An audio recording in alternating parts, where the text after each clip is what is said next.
So my apologies to those who join us later. I will add something at the end to go over the first parts I missed because I forgot to record.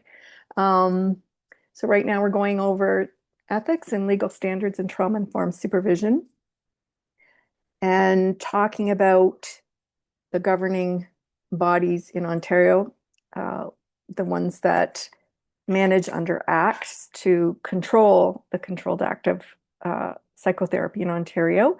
And the documents that are most helpful from each, as I've said, I use a binder, print it all, keep it there for my reference on my shelf if I need it, if supervisees have questions about specific professional practice standards, legal obligation, code of ethics.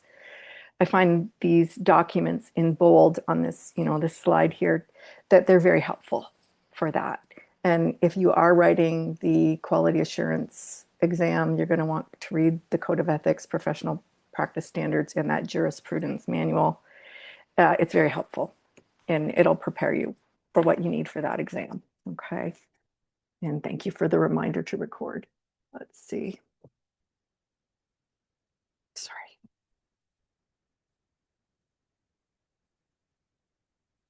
I don't know why. Hmm. Okay. So in terms of the College of Social Work, they don't really have a lot of specific guidelines regarding supervision. It's more you generalize from the ones they have. So it's always the best interest of the client, acting with integrity and being objective, being professional, anti-racist, anti-oppressive, advocate for social justice. And then their key standards that you would apply to supervision would be, again, the competence and integrity. Um, they talk about limiting our practice to the areas we have competency in, seeking supervision when needed, avoiding dual relationships and conflicts of interest with clients, and that would also apply to supervisees. Explaining the limits of confidentiality within the supervisory and team contexts, and sexual misconduct also applies to supervisory relationships. For CRPO, there are lots of parts that are very specific about the supervisory relationship. So they have, specific standards they want. So whereas the College of Social Worker didn't require 30 hours of training, CRPO does. And as of tomorrow, April 1st, um, anyone who's new to become a supervisor with CRPO must complete a course like this in order to become a clinical supervisor to say you've completed the requirements. CRPO also requires a written clinical supervision agreement, which wasn't always the case in social work, but it's always a good idea to have. And they're very specific about what that supervision agreement must entail. I've sent you a template, or it was on the website if you want to use it. I'm also going to share, if I'm able to, my own supervision template, like what I share with my new supervisees, and just to show you some examples of how I fill in the parts, because the template I sent you has one color is what the supervisees have to fill in, and then the others is what the supervisor fills in. And we'll just go over that. Again, avoiding dual relationships. So with our supervisees, we're not doing therapy with them. They're not our client and our supervisee. It does get more complicated, and we're going to talk about that a little more because sometimes they're a colleague and your supervisee, and you can't help that. Sometimes in smaller communities, they know somebody you know, especially if it's a community of a specific language, specific um, ethnic background, and there's a small number of service providers. It can be hard to have full distance. And so that's discussed in professional practice standards as well. We talk about confidentiality, mandatory reports. It also, the professional practice guidelines talk about how people who are being supervised practice. They do have to tell their clients that they are being supervised and by whom. They have responsibilities to presenting as transparently as possible what's going on in session, to participate in supervision, to be open to feedback, to be willing to take um, some direction, and to adhere to the clinical supervision agreement and to keep the records um, of supervision, that they keep notes, we keep notes. And we'll go into that more, but there's a lot more information on professional practice standards for clinical supervision. If you want to read that handbook or that guide, it's quite helpful. So I'm going at it, I always go at it through a trauma-informed lens because that's just the way I see things. Um, and I like this quote. This was said to me, about 20 years ago by a social worker. The fact that we do this work is a symptom, not a virtue. And that's why we have to make sure all our work, including supervision, is trauma informed. We don't know who has a trauma background. We're going to assume people do because that is a great level of care for everyone. And that's why we're using a trauma informed lens when we do this work. So you might have covered some of this with Jen. I'm just going to go through this briefly, but I thought it was helpful to go over it possibly again. But what is our role? We are a therapeutic container. It's not therapy, but we are a container for the supervisee so that they can come in. We're grounded. We're trying to be grounded. If they're feeling dysregulated, if they're feeling confused, if they feel like they made a mistake, that they can come in and talk about that without fear of judgment, without fear of reprisal, that they're going to be heard. They're going to be met with compassion and understanding and with our own vulnerability. So one of the things I do is, I've certainly admitted to supervisees, and I'll say it here too, I don't know everything there is to know about therapy. Even if I've been doing it for 34 years, there are things I don't know. And every client is different, and I'm not in the room with you. So when I say, I'm wondering if, I'm just saying I'm wondering if, it's not a criticism, it's a, I don't know. And when I say, I'm wondering if at some point you might want to bring this in, I'm counting on you to figure out the timing and when it's right. It's not next session you go barreling in and say, my supervisor said we need to deal with this, because I'm not there.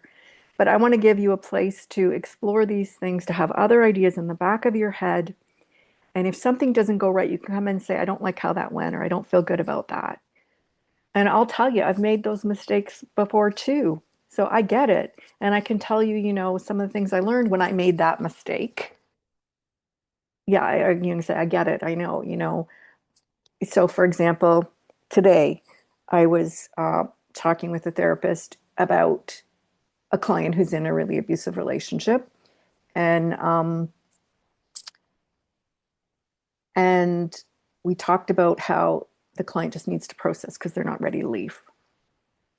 And I was saying, the hardest thing for me in my 20s was I wanted to kind of steer them, gently, but steer them. You need, for what I thought was their best interest. But I don't know. I have to take a step back and say, you know what? I don't know what this person's journey is. I know I'm worried for them. I can tell them I'm worried for them. And I need to respect their autonomy and their ability to make their own choices and their time frame for processing, whatever it is, because they have to live with the choices they make. I don't. And so when I admit that kind of thing, I think my clients feel more comfortable, or my supervisees feel more comfortable saying, yeah, I kind of felt that way too, and it's really frustrating. So sometimes it's transparency to say that, you know what, yeah, I get that. And then we provide the safety, we stay calm, we try and stay grounded. Especially if they're overwhelmed, we help them to get regulated before they start talking if we need to, so that they can be grounded when they start. We recognize parallel processes, and you will see this with supervisees just because it's happened to me too. I'm sure it's happened to you too, where you're working with the clients who's very despairing and despondent, those chronically depressed clients who just nothing works for, and you come in feeling despairing and despondent in supervision or debrief with a colleague. Well, our supervisee might come in with that sense, that defeated sense, that sense of I don't know what to do, and it's really a parallel process. What's happening between the supervisee and the client? The supervisee takes on the role of the client. I take on their role, and we sometimes reenact to try and figure it out. We can pick up and empathize with the client sometimes, and really feel those overwhelmed feelings. And so having that pointed out can help us to process that. The containment, holding the supervisee's distress doesn't mean we're agreeing with avoidance or colluding, like to say, I can understand your frustration. You're like, I don't know what to do with this person. I don't know how to work with them anymore. We contain it. We help them explore that. And we might explore it somatically, thoughts wise. What is this bringing up for you in terms of, well, I feel like I'm not good enough as a therapist. I should be able to help them. And so we process that through with them. So it's not avoidance. It's saying, yeah, I get that. It feels big. It feels heavy. And sometimes it's like, oh my gosh, I don't want to do this session. It's so hard. I'm watching the minutes go by and this hour is taking forever because we're not getting anywhere. And yes, I've had those clients too. And so I share some of my experiences with that. So for example, with a client who I worked with for a long time who was chronically severely depressed and could not take medication because it caused symptoms of psychosis. And at one point, I remember just going into the client and saying, I don't know, like, I feel like I'm not helping. And I don't know if our roles were reversed or what in that moment. But I said, do you want me to refer you? I've tried everything I can think of, and I know you're still really having a hard time. And his response was, you know what? What I really appreciate is that you sit with me in it. And that's what matters. And so that was really helpful to me. But sometimes, just sharing our experiences, yes, it can be hard. And sometimes, what we're doing is being with. And that's a big deal for people, especially if they've not been accepted as they are and just met with compassion. This is hard. Okay. So there is some tension in that relationship because we are evaluators and we are supporters and teachers. So it's always trying to find the balance, right? So we're kind of gatekeeping the profession. We don't want anyone to get in who's really going to take advantage of people, hurt people, or do their own thing to manipulate, the power and control stuff with clients, which unfortunately happens. We do see it in reports of people who are caught up in code of conduct things with social work college or CRPO, especially dual relationships and getting into romantic relationships with clients, that sort of thing. Like, so we're keeping an eye on things. And if someone's not in a good space or unsafe to practice, we do need to be able to say that. We try to remediate where we can, but if they're really unsafe, we do need to report that. We're assessing their competence. Are they fit to practice? Sometimes we're writing formal evaluation. So if it's a practicum student, you're going to be evaluating them. And every school has their own evaluation. But there's usually a midterm and a final evaluation. Attestations, you will get requests confirming supervision hours. If it's someone at your practicums, if they're doing a practicum at your site, you or whoever is the director will have to attest to their direct client contact hours. If they are in private practice, you will have to attest to the direct client contact hours. The way I do that as their supervisor is I have them send me a Jane report from such and such a date to such and such a date, no client names, with a tally of all the clients they've seen, the number of hours they've completed, and I keep that in my records because they have nobody else to do it. And as a supervisor, we do it.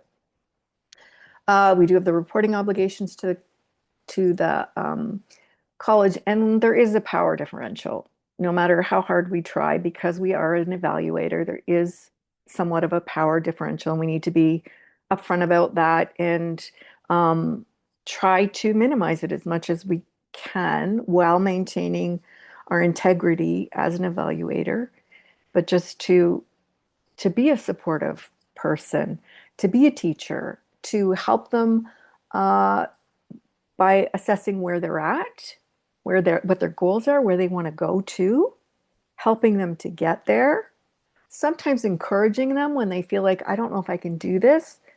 Um, Offering an objective viewpoint, giving them a space for uncertainty, to talk, to be honest and vulnerable.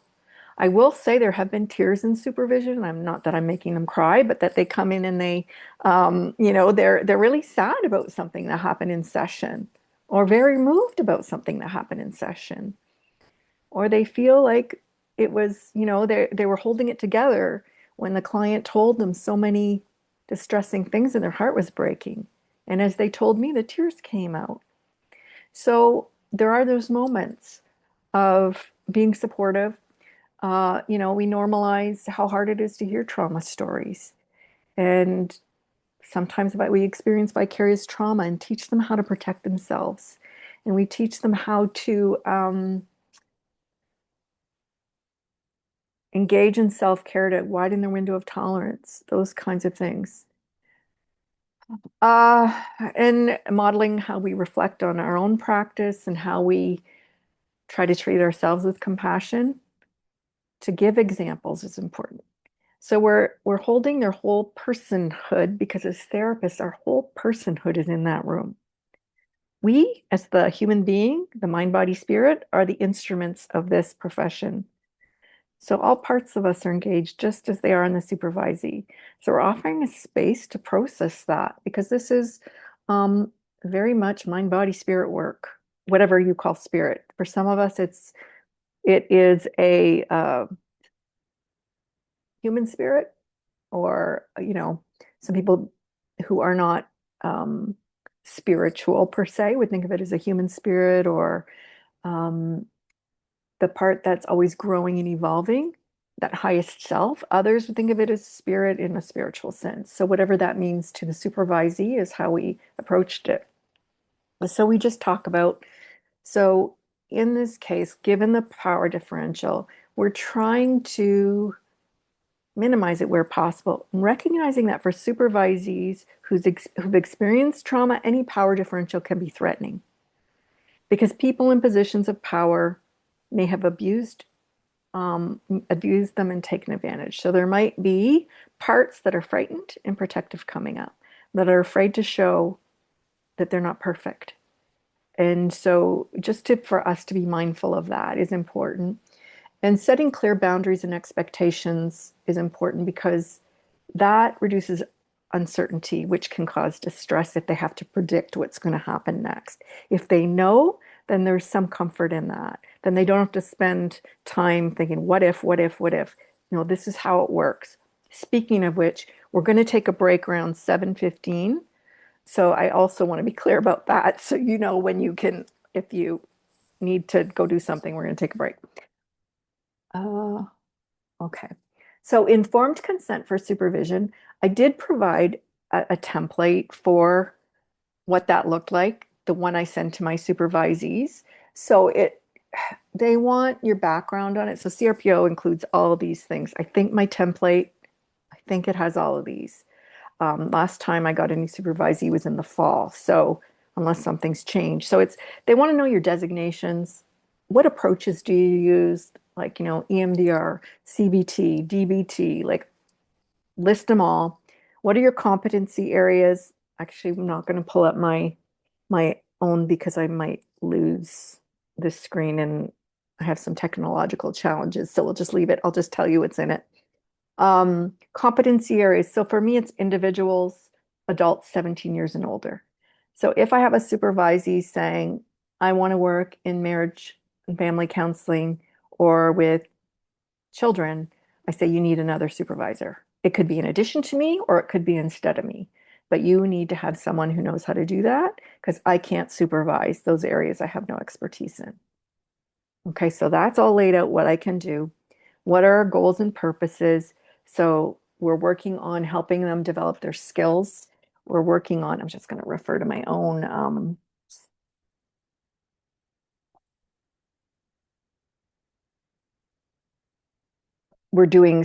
we're providing a place for supervisee reflection, self-assessment, learning, um, managing ethical issues, those kinds of professional practice standards. We're trying to help them develop and reach their goals. Who has the ultimate responsibility for clients? Okay, so if it's a supervisee in private practice, um, I can't oversee what they're doing with their clients in a direct sense. So it's usually the private practice, the agency or the clinic. If it's my clinic, I have some more responsibility for them. Like if it's my own personal clinic and I've hired them, I'm going to have more legal responsibility for them.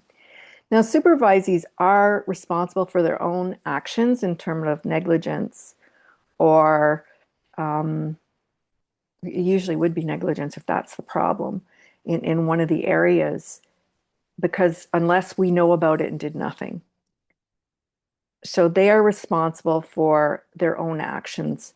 But it does get more complicated in private practice, agency, or clinic. Sometimes I've had to give them a message to give to their clinic director. For example, a case is going to come up. Let me try and not use one that's already a case study.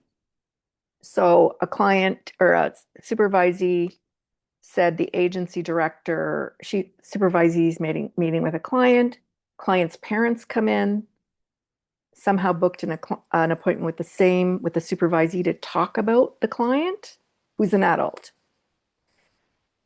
Supervisee goes to the clinical director, says, I cannot see them. Super clinical director says, well, they've booked and they've paid, you need to see them.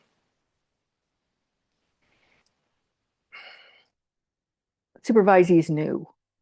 She goes in and she's like, she was beside herself because they were just bashing the client.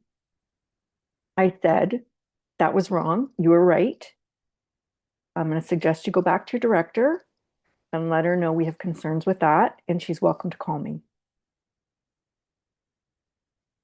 Because your first obligation is to the client. You had no consent to meet with the parents. The client sounds like wouldn't have given consent. It was just so wrong, right? So there have been times when I have offered to speak with the clinical director about some things. It's hard though because I'm not there.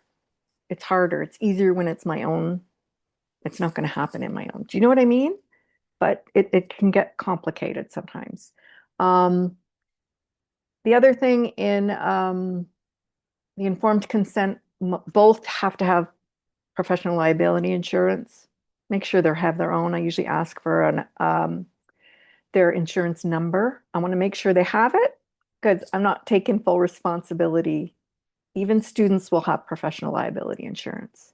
Okay, their university will provide it, but you should know what it is. Format of supervision will be in your contract, whether you offer individual dyad group, how you're going to review their work. Mine it's self-report. Some places will do observation videos, audio recordings, so you would include that in your contract. Meeting details, just sort of when, where, how long, how often. Now that we don't do way in advance. It's just we'll work this out in advance. It can be an hour and a half, or 2 hours, depending on whether it's individual, but dyad or group. We'll figure that out. These are the fees. This is how we deal with cancellations between you and I. This is how we deal with crisis.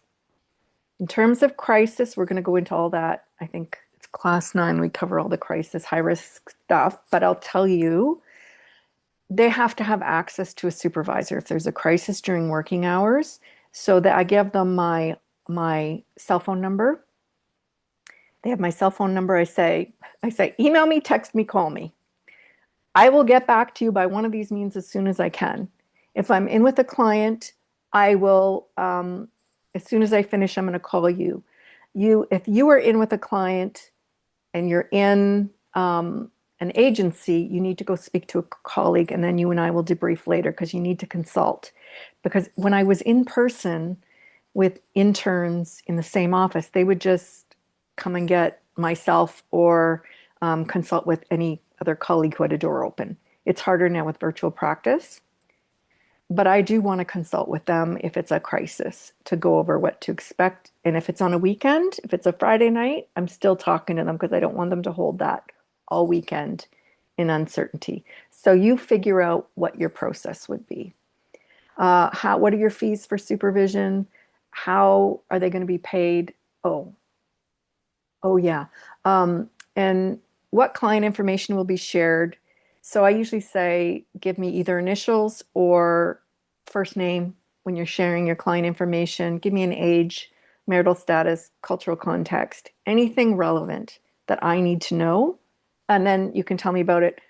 And they should, in the first session, be telling their clients that they are getting supervision from me.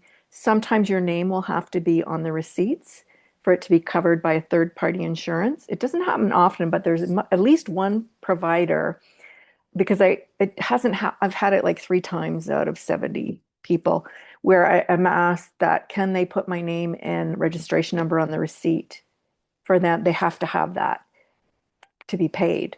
So yeah, they do that. It's just we're confirming we are the clinical supervisor. So you might get asked that. Um, so how we're going to give them feedback or be evaluated. So if it's an intern and I have to do a formal one, that's usually their university tells us how we're going to do the feedback. Sometimes there's a meeting with a practicum coordinator, faculty member. Sometimes they have the student fill out a self-evaluation. We fill out one and you meet together. The process is usually told to you. In terms of my people who are past that and don't require formal evaluations, it's kind of as we go. I give them, unless they want something in writing, and then I'll do that. It's like giving feedback. That was a really good example of how you used parts work with this client, and this we're able to engage with this protector part. So it would just be verbal a lot of the time. Let me just see. We already talked about emergency. Dealing with conflicts between supervisor and supervisee. I don't even know if it's in there, but it would be, oh yeah, it is. We will engage in mediation with a third party that we both agree to. That's what my sentence is on my contract. So you'll see that there. And how can it be terminated or renewed? Well, I don't really have a renewal period. It's kind of, if you decide you don't want to work with me, that's fine. You just let me know, right? Tell me we're not meeting again next week because I might not be the right person for them, or they might want to go in a different direction. So there's no forced time that we're working together. Likewise, if I decide it's not a fit, I can say, you know what, I'm not unable to continue to work with you. I can refer you to these people. Okay. Informed consents for clients. So this refers to, again, letting the client know they're being supervised. Their cases will be shared to ensure they get the best care. I also ask them to tell clients that if it turns out that their issues come up that the supervisee does not have competence in, that they will be referred to someone who has that competency so they can have the best care. And so it's not a shock to the supervisee or the supervisee, the client, because sometimes if a client hasn't been told that that's a possibility and it comes up, they feel like they're being abandoned or rejected. But if it can help to say, you know what, as I said in the beginning, if something came up, I don't have the competency in, I would need to refer you to someone who does have that competency so you have the best care. This is what's happening now. And so that's what I need to do. And they're usually more open to that. So that's part of knowing what the contract is as well. Um, just making sure that they're informing clients of benefits and risks of different types of interventions and limits of confidentiality. I already said that they'll refer if there's an issue beyond their areas of competency. Sometimes supervisees will mention, they'll say, well, if I tell them, if you tell me that, a child might be being abused or that they're thinking that if they're, suicidal, they're not going to tell me. And I just tell them, yeah, they tell you anyhow. In 34 years of experience, lots of people have told me anyhow, and they know that I am required to do something if they're imminently suicidal. It hasn't stopped them. Or if I ask them because I'm seeing signs, they've answered me. So I know that's sometimes a fear for supervisees, but my experience has been clients know and they will still tell us, and it's informed, right? They know we have to do something, and maybe that's why they're telling us. So I also tell them that from a trauma-informed perspective, the client is deciding everything. They decide what we talk about, what the timing is, how deep we go, when we pull back, when to take a break. Even if we agreed in advance, we were going to do this trauma processing next session, and the client comes in and says, you know what, I don't feel up for that. We say, good, thank you for telling me that. You're speaking to your needs. I'm proud of you for that. We will do what you need. And then I usually do a somatic check-in. Check in, let's take a few minutes to check in and see what comes up for you about what we need to talk about today.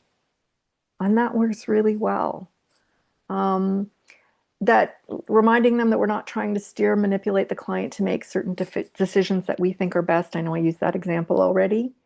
And again, what I talked about from the trauma-informed perspective, when they know what the limits of confidentiality can't even say that, confidentiality are, they can make a decision about what to disclose. And they know what's going to happen. So that's transparency, predictability, no surprises. Respect autonomy, dignity, rights, and diversity of clients. This is hard. I'd say this is hard for me, and I have to keep reminding myself clients have the right to make choices that might lead to further pain and complications for themselves outside of our duty to warn or report. And those are hard moments, and we can empathize with our supervisees in those moments. That when their perspective or decisions are difficult to understand, sometimes we need to think about what is the intersectionality of their cultural identities and how this might be impacting them. Right? There might be things we don't understand. And when I talk about culture, I'm not talking about just race and where you came from. I'm talking about socioeconomic status. I'm talking about abilities. I'm talking about the whole experience, human experience, religion. There are so many components, and we'll talk about that more in culture. But to think about, curious, I wonder what, because it makes sense to somebody what they're doing. So I want to understand. So we move from judgment to curiosity. What's this about? I'm wondering what the goal is, what's happening here. And our values don't take priority over the client's values. Um, and so that can be hard for supervisees as well. It can be hard for all of us. So the trauma-informed part of that is in terms of autonomy is we know that during trauma, especially if it's interpersonal trauma, a client's needs, rights, autonomy, dignity would be violated. And healing cannot have that be part of it. That can happen during healing. They need to be in charge, have choice, autonomy, dignity. And so we can't push our agendas. If they don't understand why they're engaging in what appears to be harmful behavior towards themselves or others, this is likely a wounded part that's fighting for survival. So that's a really important one that comes up a lot. So if my client is self-harming with knives, with alcohol, with high-risk sex, with food, and they're going, I don't know why I do this, and I'm worried about them, and they're worried about them, there's a wounded part there. that's fighting for survival that we're not understanding. And so that's where we're going to need to go at some point when they're ready. So if it doesn't make sense to the client, information is missing. It means it's not the present grounded adult self, embodied adult self who's making that choice. It's a part that's fighting for survival. And so that's important for all of us to understand, right? And so, in terms of the conflicts we feel within ourselves, we need to understand our own biases, our countertransference, might need to rescue. Um, how are we being triggered by the client's story, the supervisee's reactions? And we invite them to debrief regarding how they feel towards the client, to debrief with curiosity, their thoughts, emotions, somatic responses, because that's all important information. Because if you see the supervisee either in person or on screen and they're talking about a client and their body language changes and they become more rigid, or, the facial expression changes, that's information. What's going on? And so there's a conflict there. And so it can, if we're not aware of it, we can start to impose our agenda on the client. And so to help the supervisee to be aware of it so they can be embodied conscious of what they're experiencing and their behaviors. I know when I have strong countertransference or getting triggered in a session, I tell my supervisees I've always imagined a container to the right of my chair. I say, oh, that's me. I put myself in there and go back to therapist me because I got to deal with that later, right? Uh, in either peer supervision, clinical supervision, or my own therapy.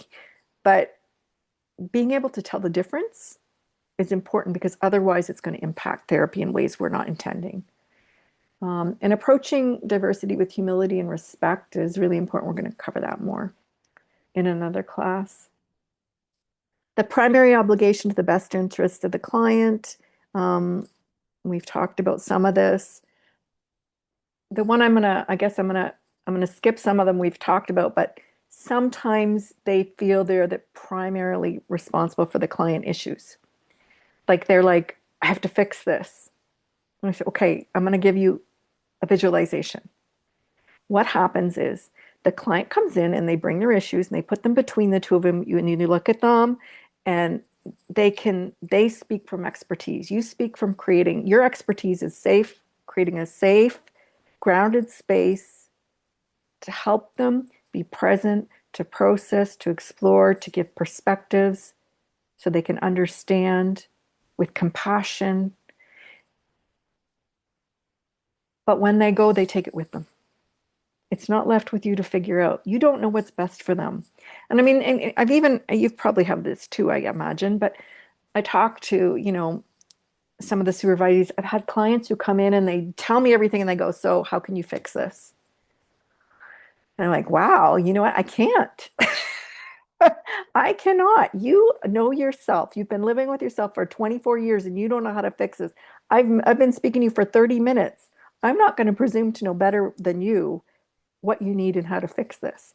But I will help you to untangle this so that you can get to a space to understand what's going on and hopefully make a choice from a really grounded place about what's best for you. So sometimes reminding the supervisee of their role can be really helpful, right? Um, Sometimes, yeah, they can be triggered. Supervisees can be triggered. Um, and there can be a reenactment if it reminds them of someone in their life who, say, died by suicide or met with harm in some other way. Supervisee can be very triggered. We can be very triggered and start acting beyond being a therapist to try and save, right? So we have to be very aware of our countertransference and how to work with that. Um, Sometimes we're attracted to a client, dislike a client. We want the supervisee to have a place to talk about that. How do we deal with that? I've had supervisees say, like, if I wasn't this person's supervisor, I'd ask them on a date. And I'm like, is that wrong? And I'm like, well, it's not wrong, but it is what it is. you're aware of it. You're gonna continue to be professional, and you can't date everyone. And so, this is just life. This is a no-go. Yeah, you suck it up and you move on. You know what I mean? And if you really dislike the person, the only thing I know that works is to shift from judgment to curiosity. That's what I do. I think I step out of judgment into curiosity and say, wow, I wonder what this is about.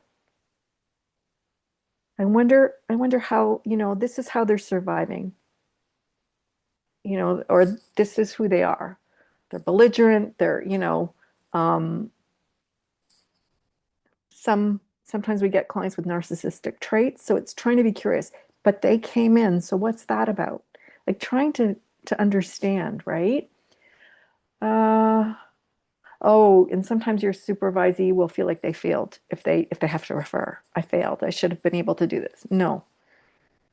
So, I don't work with, okay, I do work with some clients with eating disorders, but I'm not the primary person for the eating disorder. I'm dealing with the trauma, which is the eating disorder is working as a survival strategy for that person.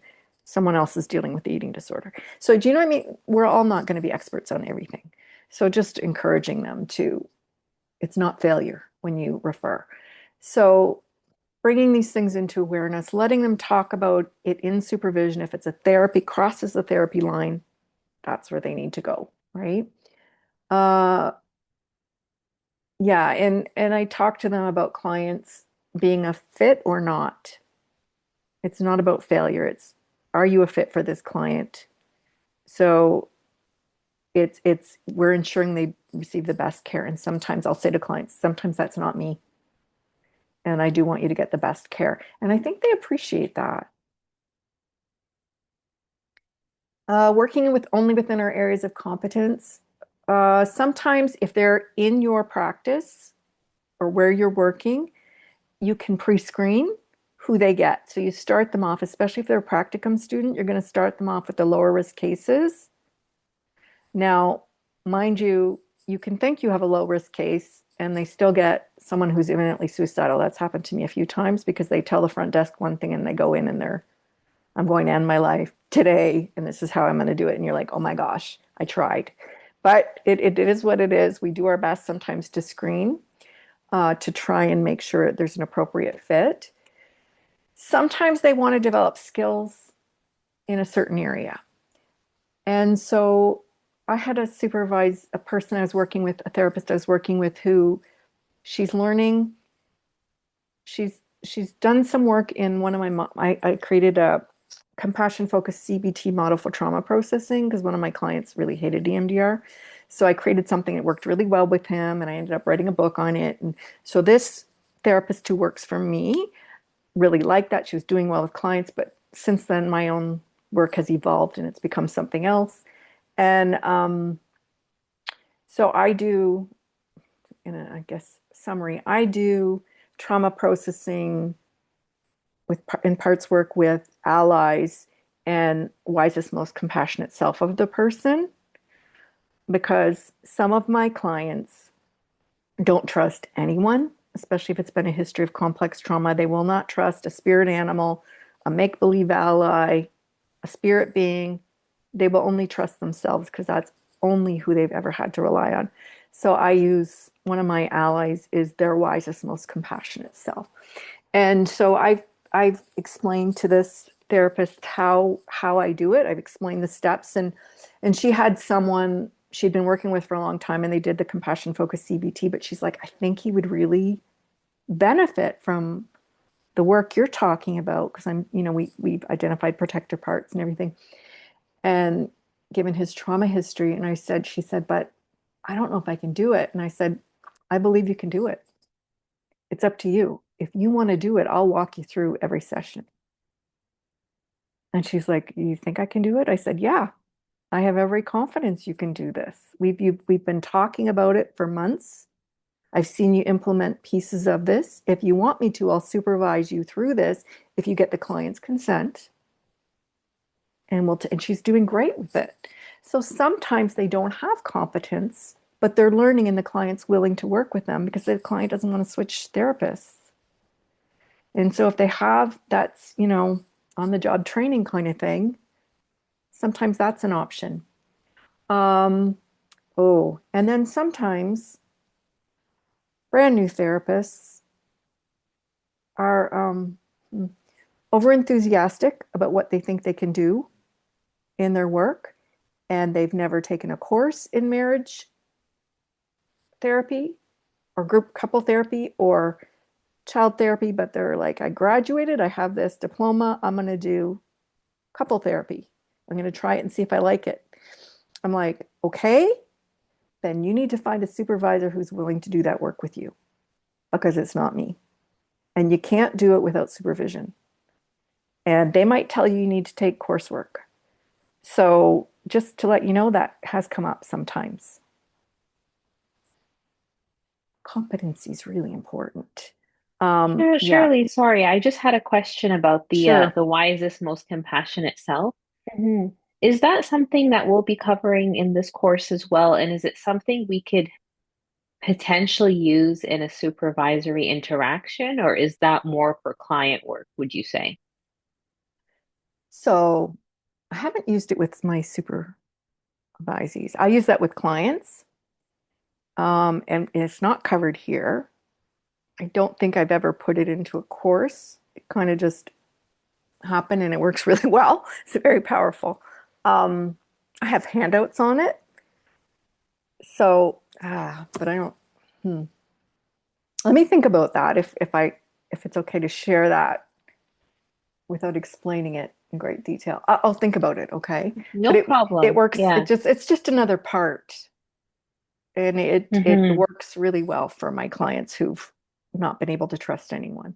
Mm-hmm. Okay. And it's a constant ally that's always present, which is great. So, yeah, that was just an example for that one. Um, yeah. And there seems to be some misunderstanding about what trauma informed means. Sometimes people think trauma informed means you can do trauma work, trauma processing, and no, you need to have training in trauma processing because it can be high risk to the client. Some of my clients have become very dysregulated, more dysregulated than ever. I've had a few who've had memories pop up that they hadn't had access to before. Some have become, with the MDR and the dysregulation that can occur between sessions, some have become highly suicidal. So you don't mess around with trauma processing. You need to know what you're doing and have safety and support set up. So I just want to make sure that my supervisees have done some training, understanding, reading, supervision, because the work I do with my supervisees is around the trauma work is probably better than workshops because it's weekly. You know what I mean? So we're doing that all the time, but they need to know that's a highly skilled intervention and they need to be trained in it and have a supervisor. Whatever the intervention is, it's fine. It's just the supervisor needs to understand it. I've never trained in IFS because before I heard about IFS, it was parts work that I'd been doing for years. But it sounds enough the same. We talk and we understand it.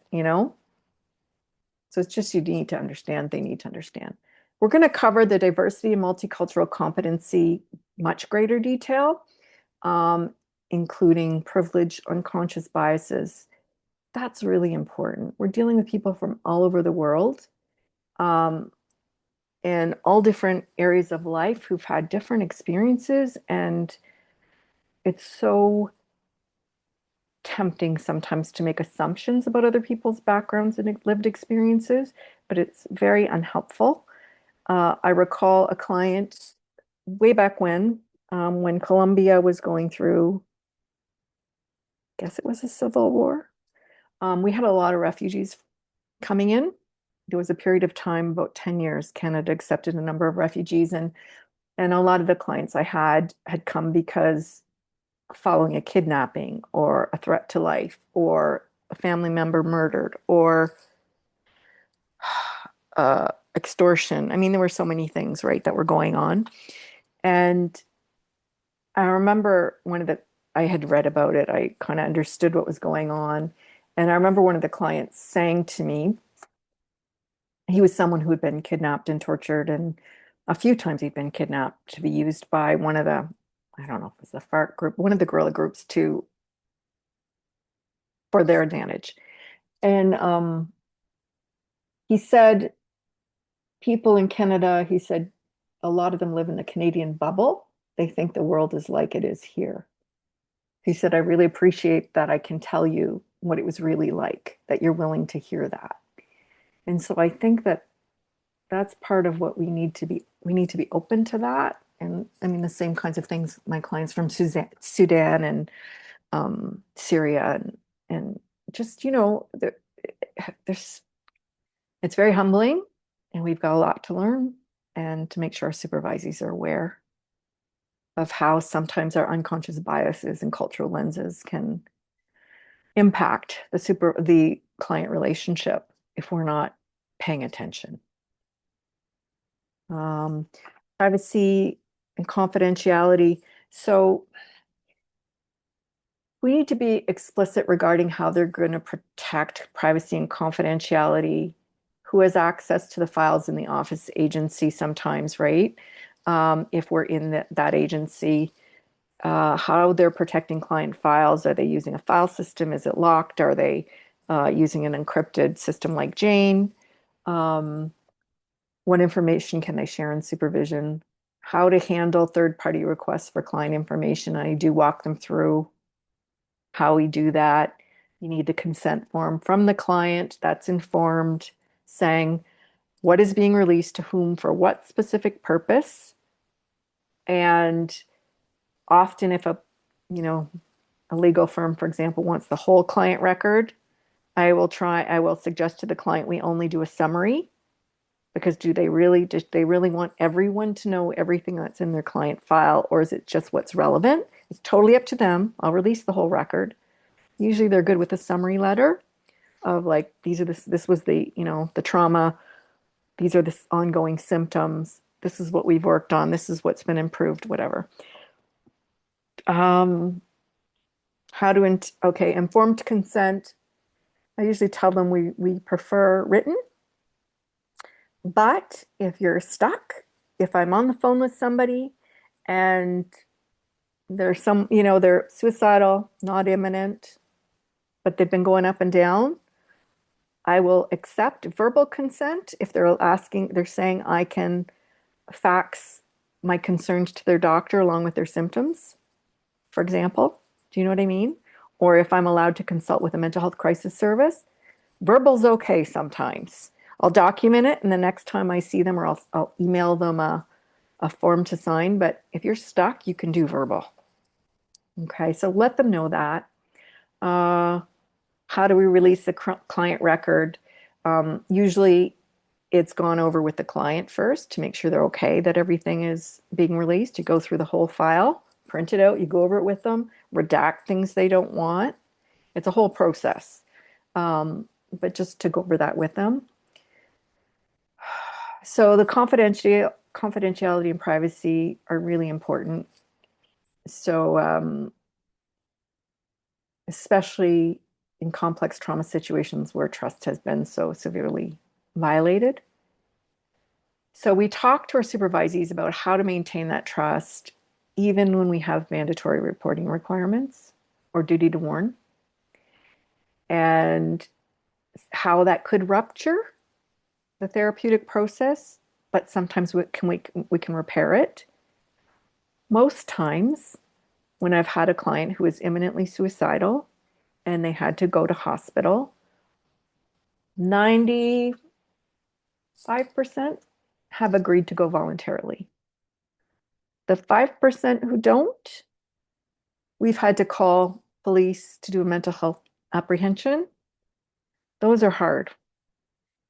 Um, I've also had to call police to do a wellness check of a client who had been, up and down, suicidal. And the agreement was if they don't show, I'm going to email you. And if I don't hear from you, or I'm going to try and call an email, I'm sending police to do a wellness check. And so some have thanked me for that. You really cared. I appreciate that. One case, it was more of a homicide risk. And I had concerns from lots of professionals, and um, I had to contact this person's psychiatrist with a lot of information in the hopes that this person would be formed, and they were, but it was a huge, big SWAT team ordeal kind of thing. And I think it was my own fear, really, was like, I can't work with this person anymore. They need to be transferred to someone else. Because there was some homicidal risk. There was a rupture there and it was not going to be repaired. But we have these experiences. Sometimes it goes okay. Sometimes there's a rupture. We talk them through it. Those are hard things, right? For all of us. Doesn't matter how many years you've been doing that. Um, Ongoing professional personal development. It's just, part of that is talking to them about self-care.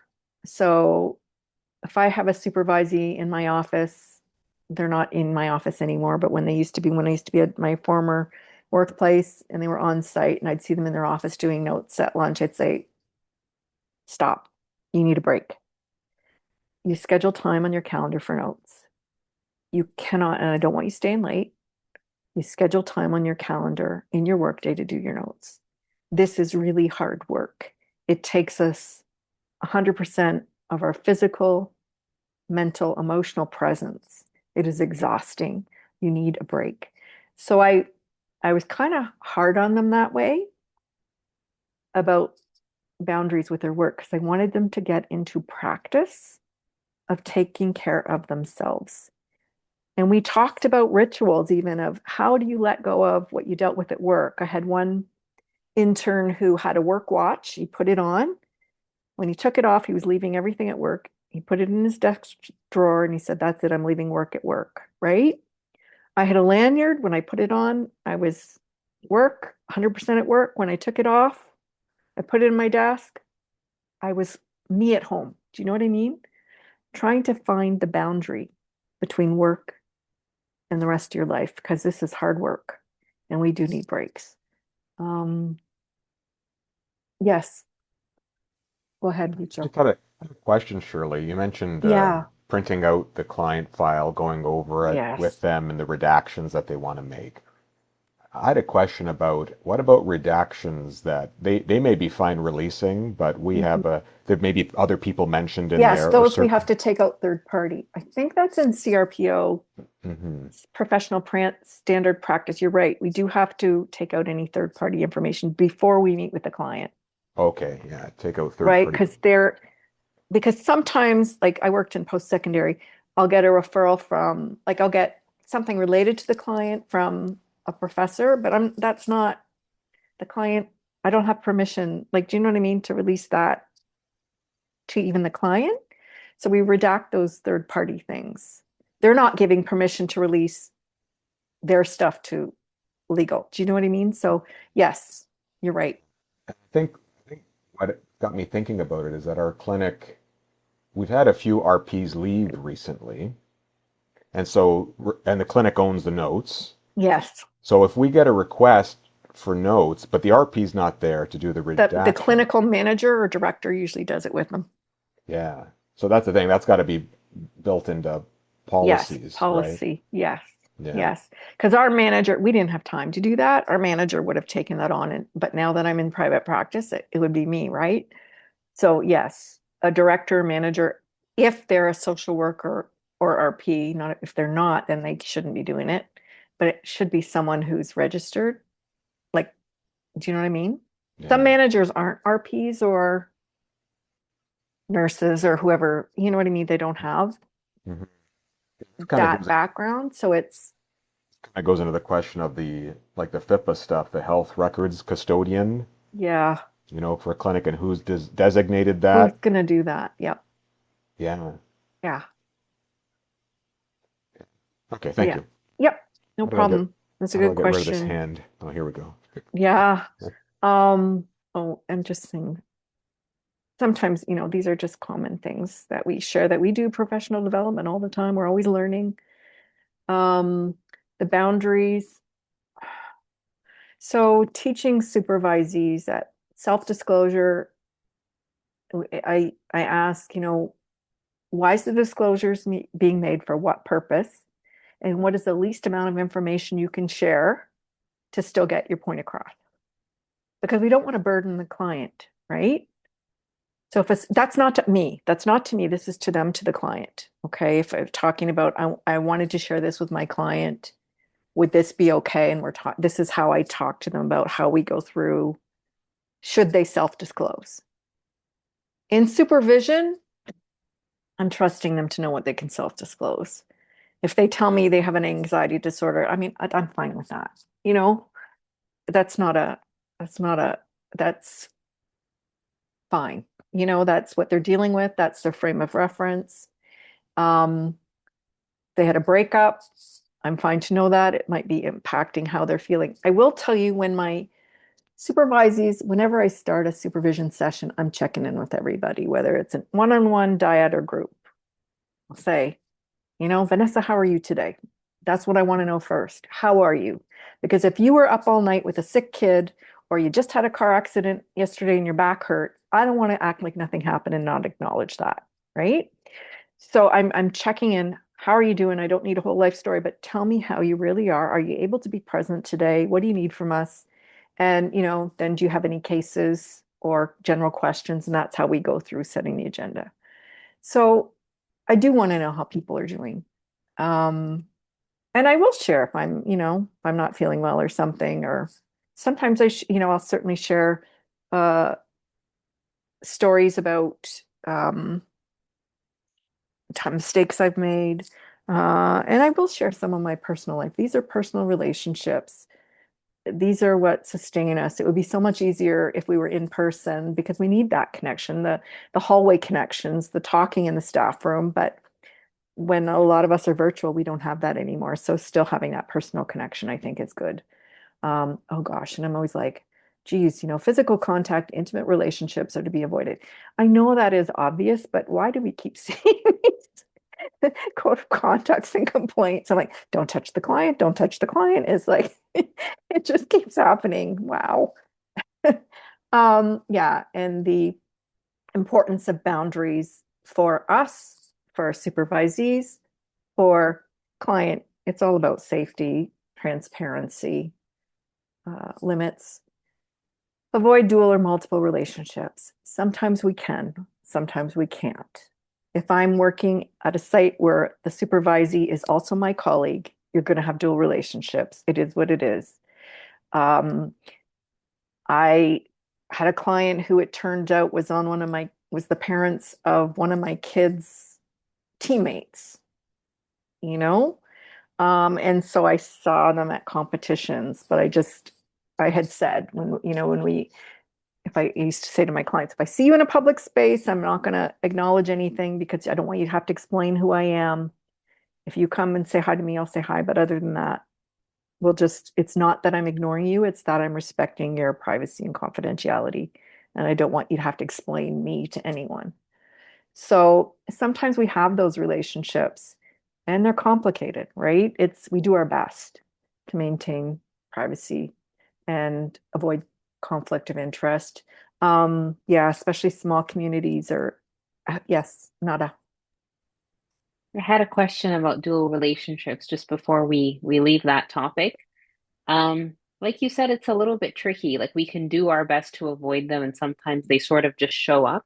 Hmm. And I had a particular question, kind of something I'm envisioning could happen. But my brother is a recently graduated RPQ, Hmm. and I'm wondering, let's say someone comes to see me for supervisor reasons, and then I discover that it's someone that was in his cohort or went to school with him or is his friend. Is that a dual relationship? Because I don't have a relationship with them, but I I have a don't think, relationship with yeah, him. So I guess I was wondering what that is. you're not, so if they were your client, I think it would be a problem. But because they're talking about their professional relationships, not their personal relationships, I don't think it would be. Do That's you know what I mean? helpful. Yeah. I guess I was trying to figure out, do we just avoid any possible link No. to it? Because it's impossible, right? It Well, gets I very I difficult that supervise way. people who are friends. Like, they were in Yeah, the same cohort. That's how they all come in a group to supervision, right? The same cohort or right. whatever, right? But we're not talking about them. We're not talking about personal relationships. If I was seeing roommates, and that was a supervisee thing I had to deal with, um, yeah, it just, if if your people were roommates and they were talking about each other, that's the problem, but they're not. I Mhm. don't think that's an Yeah. issue. Thank you. That gives a lot of Yeah. clarity. I appreciate it. Yeah, I think so. That's just my thought. Um, yeah, so we just need to figure out how do we manage this? Sometimes it's a specialized service. They can't get it anywhere else. You are it. And so we do our best to manage it, set up expectations. You're going to see me here, but I won't say anything. You know, we'll just, go about business because I want to protect your confidentiality. Um, and sometimes our supervisees need to figure out how to do that too. Okay.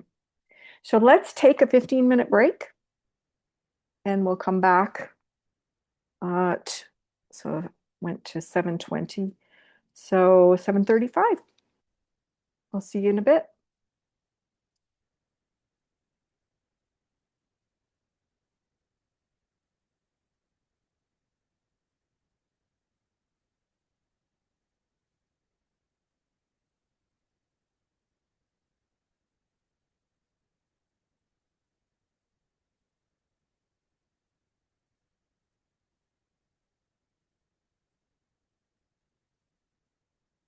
To write myself a note. Okay. So we'll just keep going here. I do want to be done on time. I know you guys have probably had long days. So I'm gonna just go through this. Conflict of interest. Oops. Let's just go back. Uh no. Conflict of interest situations. I did have this come up. So I had a book come out in January, and I kind of, because I go over these concepts all the time with my supervisees, I want them to have it. So, but I don't want them to buy it because that is a conflict of interest because then it's, like it appears a conflict. So I contacted my marketing person and I asked, can I buy, 15 copies? And she said, no, no, we'll give them to you. It's marketing. So that was very nice. So, but it's, there are those moments when you're like, no, I can't charge people for this. And so when people I supervise, ask about one of my books, if they're nearby, I'll lend them a copy or like the CBT for the, no, C compassion focused CBT book is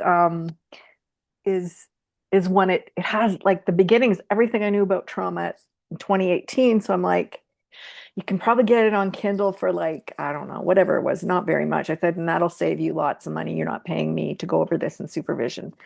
It's up to you. Right. But there are those moments when you're thinking that would be a conflict of interest. I'm not going to tell somebody they have to buy it. They could save money if they buy it, then I don't have to go over everything. But the other one was like, no, I'm just giving it to everyone. So we have those things, and it might seem like yeah, they can just buy it, but that didn't feel right. So that was an example of conflict of interest for me. Um, and we want them to avoid those sorts of situations, obviously, with their clients, where they're not referring to a friend or making money off something. Um,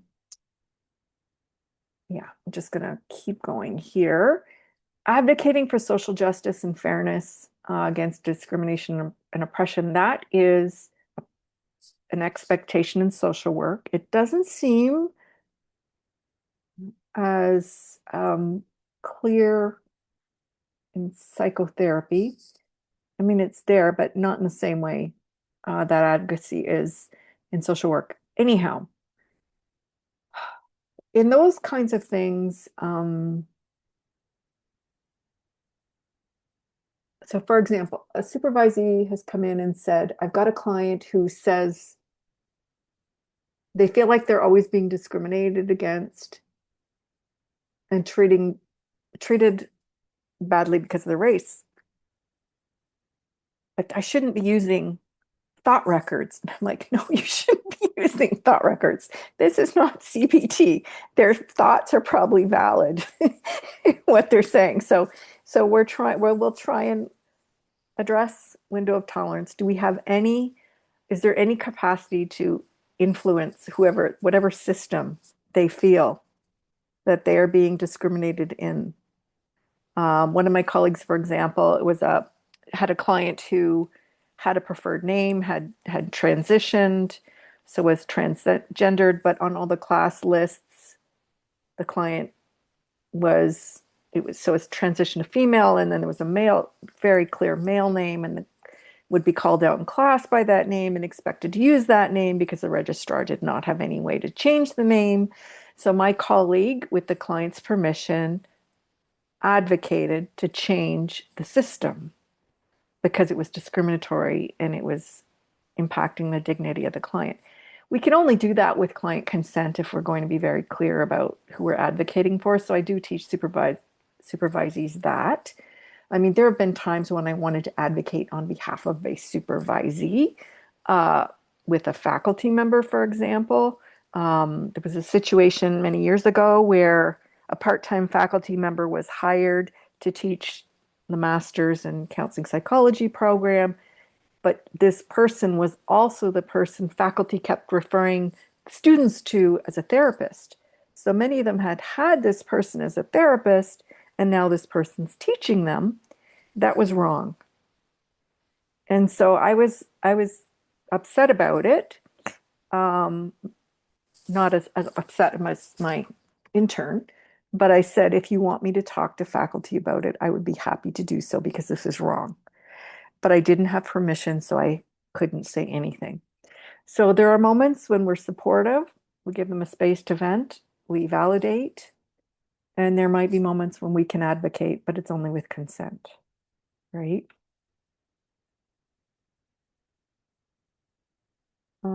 So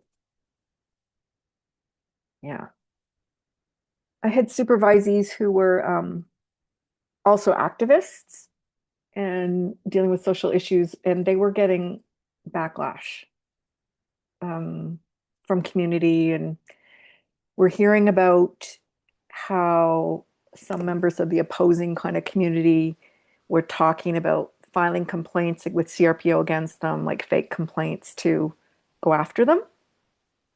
And that was horrendous to me. I was really upset and felt dysregulated because I couldn't protect them. And I believe they have a right to speak and advocate for human rights. And but I was not knowing what to do. I contacted my friend who's a historian. He was the director of the African American experience at the Smithsonian at the time. He's now a senior curator there. He has experience in civil rights. And I'm like, because they gave me permission, I'm like, I need to find out, how do I support you? And he said, you know what? He said, people who engaged in civil rights, the activists, all lost things. Some lost their positions. They were threatened. Some lost their lives. Family members were harassed. He said it takes a very special person to be an activist because they go in knowing there's backlash. He said, all you can do, and he said, from what he's learned, he said, is provide a safe space to debrief. You stay regulated, give them a place to process because they're talking about it impacting their livelihood if fake complaints come up. And I said, okay, well, I will document all of this. I will document that they consulted. I will document that I've already documented that they'd heard that these fake complaints to CRPO might be coming up. So if anything comes up, all this backs them up with CRPO. So sometimes we can't do a lot to protect people, but we do our best. Documentation's a big deal, in consulting.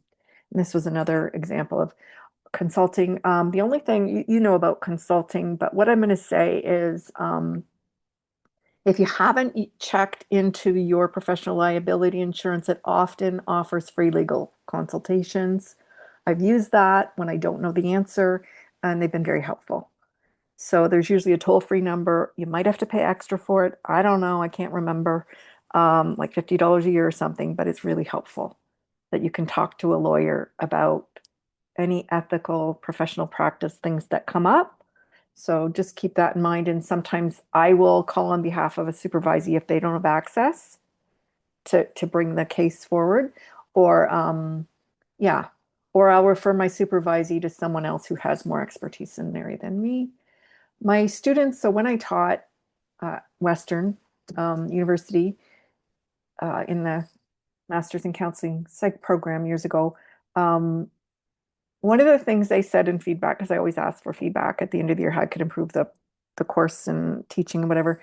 They said, a lot of them said, I really appreciated when we asked questions and you said you didn't know, but you would get back to us because you've been practicing for 20 something years at that point and you didn't know. And so that tells me it's okay if I don't know when I'm just starting. And so permission not to know is a good thing. I'm willing to look it up. I'm willing to do research. We role model that. We don't have to know the answer to everything right away. And I'm kind of um, skeptical when I go to like a conference and someone has an answer for everything in every situation. Like, how could you possibly know all the factors involved? Sometimes we don't. Sometimes we have to look things up. Sometimes we need more information. It's okay to not know. This is sometimes supervisees don't know how to deal with colleagues, just so you know, especially if they're just out of school. They haven't had to deal with conflict. They haven't had to deal with problems like if they're dealing with ethics or human rights issues in an organization, they might need some coaching in how to address that. How do you bring it up? And it can be helpful sometimes for them to take the pressure off them to say, my clinical supervisor asked me to talk to you about this because this was their concern. And I'm okay with that. You know, if something's happening that's really concerning and feels unethical, then I might say, you know, you can mention that we talked about this and these were the concerns we brought up. And if they want to talk to me, I'd be happy to do that. But they might need some coaching from you on how to manage those types of issues. Um, yeah, the power imbalances in the workplace, especially with somebody who's new, can be triggering dysregulation. So we can help them with information to understand what processes are, how they work, so it's not so unpredictable, and how to deal with conflict and communication in the workplace. Effective use of self. I know we've talked about these things, but knowing when one is not fit to practice, that's important. I think it's gotten better since COVID that people are willing to say, I'm not good today. I need to take a day, like just generally. And I have seen it more in supervisees when they're really unwell. Like sometimes there was that no matter what, you go to work culture. But knowing, you know what, you're not well enough or you need to take a medical leave because you're dealing with all this. And if a supervisee can't stay regulated or they're dealing with addiction issues that are spiraling or, you know, lots of trauma, they can't stay present, then we need to talk to them about, you know, getting supports and maybe taking a leave if that's the case, because that can happen. I'm trying to think what else. And that's part of it is this is why self-care is so important because if we grow up in complex trauma situation, we learn our needs do not matter. Survival is the only thing that matters. What you need doesn't matter. It's not really important. And wants nowhere. There's nowhere for wants. Needs, you know, basic needs are often shamed, punished, abused. So with supervisees, we're encouraging self-awareness and attending to individual needs. So if someone's really stressed at the end of session, I'm saying, tell me what you're going to do to take care of you tonight. You know, I want to know, I want to plan because that's really important. And we need to model what that looks like to say, you know what, I was really, to admit, I was really overwhelmed yesterday. I was like, I'm not doing notes. I'm tired. I can't face this today. I'm going for a walk I'll get to them tomorrow. We need to role model that self-care as well. Standards. So I'm just going to highlight the ones that we're talking about that we haven't talked about. The identity and social power. This one's interesting. So intersecting identities, race, gender, class, ability. We have different vulnerabilities.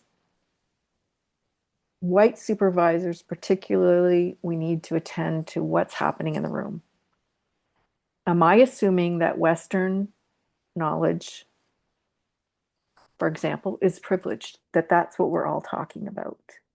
That these are the principles we're working on? When my supervisee is from a different race, uh, cultural background, believes in different models of wellness, different types of interventions. And what does their client believe? There are three sets of intersecting identities we're dealing with. And we need to respect all of them in that room. And mine needs to take a bit of a back seat because what's more like my obligation is supervising and client well-being. So to say, can you tell me about that? I learned about Vedic birth charts and what that means in a culture. And, you know, I'm happy to read up on it, but tell me what that means and what the implications are and how is that impacting you and how does that impact your client and what are your thoughts on it, right? So there are things, and it's with every individual, they're intersecting parts of identity based on who we are and they change depending on what room we're in with what people, whether we're privileged or oppressed or somewhere in between. So it's really interesting, just being very aware of that. Whose knowledge is privileged? Mine can't take precedence.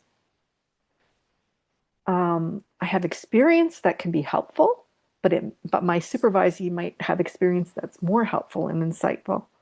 And so to be aware of that. I worked with people from many different cultures, and also Indigenous First Nations people. Thank goodness we had a First Nations counselor we could liaise with, and there were supports that way as well. But it's a very humbling experience, and we just need to be aware of how we're going into that room. And with our supervisees, sometimes there's rupture in the relationship. I said something too flippant or trying to be funny and it wasn't, or I missed something, and maybe they'll ask a question and I can apologize, or maybe I thought about it after and it really bothered me and I contacted them and said, I need to talk to you. I want to apologize. It's really bothered me. I said this and I feel like it could have been hurtful. And most times they're like, no, I didn't take it that way. It was me. But those are worth checking because it's important. We can model how do we repair rupture? Because in complex trauma, if our supervisees survived complex trauma, there's usually rupture and that's it. The relationship's over. We also need to acknowledge when we've made a mistake, be accountable for it, and repair it. Because they need to learn how to do that with their clients too, right? So that's just part of it. So check-ins, how's it going? Is there anything I could do to be more helpful? Is there anything you'd like me to do less of? Those kinds of things, just asking for feedback. We already covered this. Documentation standards. I think we've covered a lot of this. Both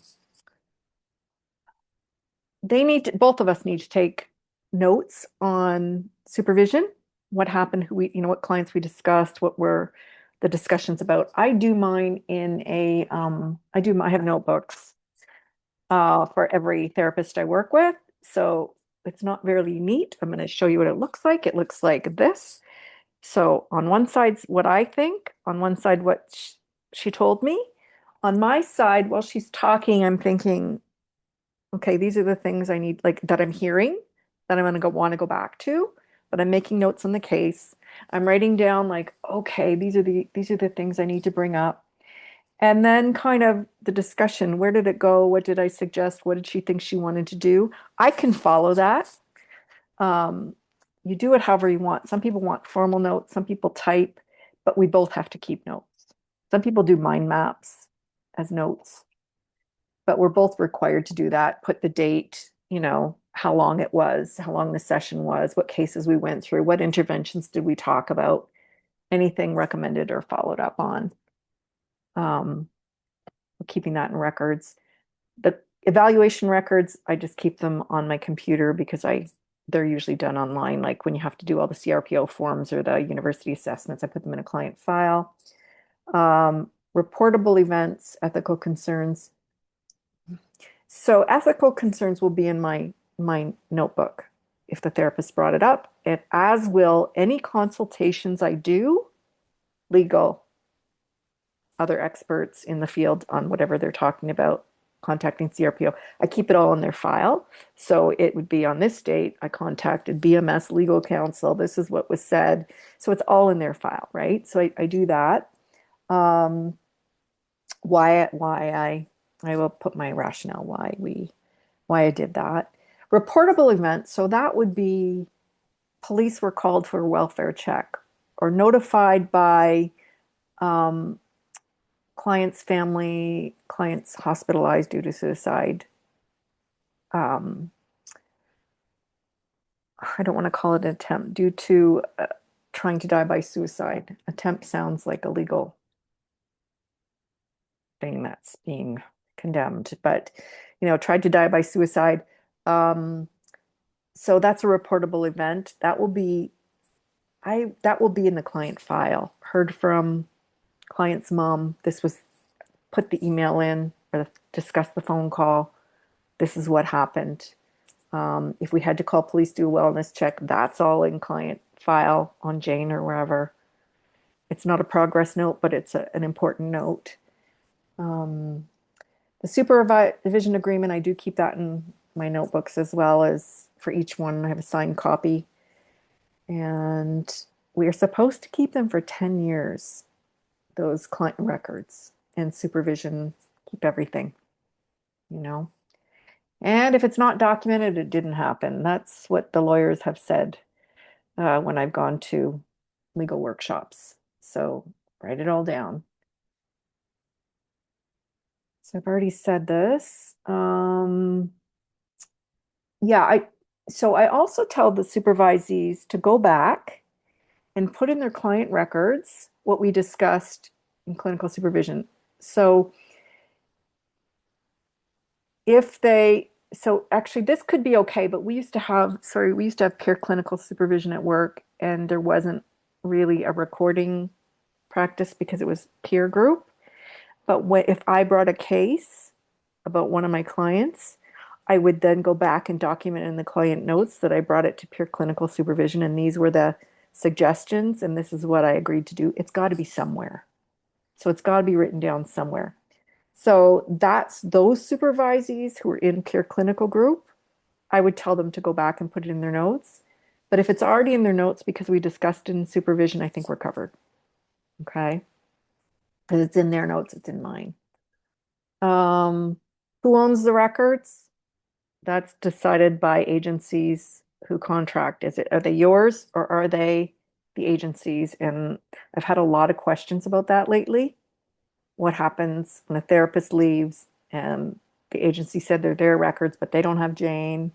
And what are they supposed to do with these records? So we've had discussions about that. I said, well, if you're not taking them with you to another practice that you can transfer the records to, then you need to print them off, lock them up, and keep them for 10 years if the agency's not going to keep them, right?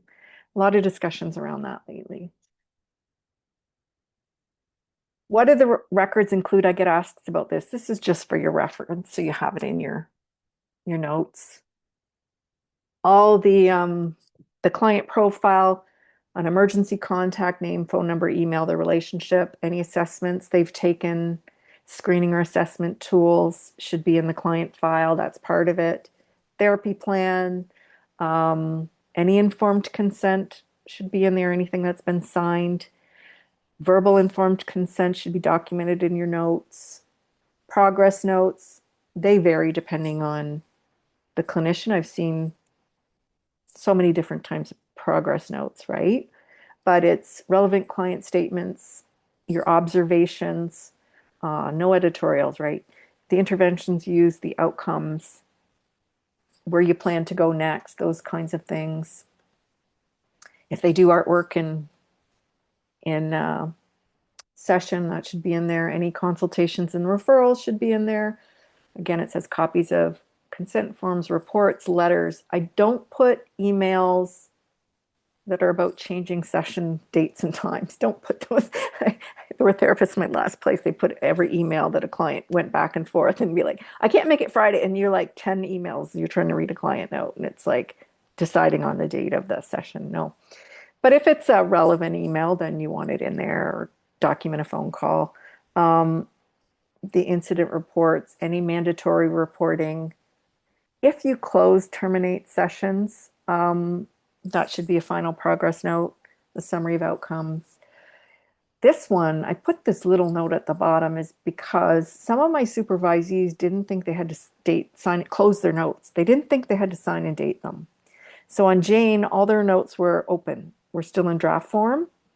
That's not a completed note.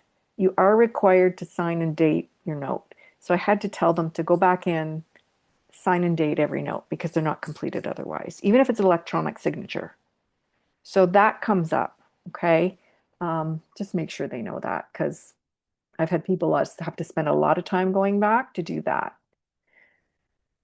Confidentiality and privacy, these are the legislation pieces.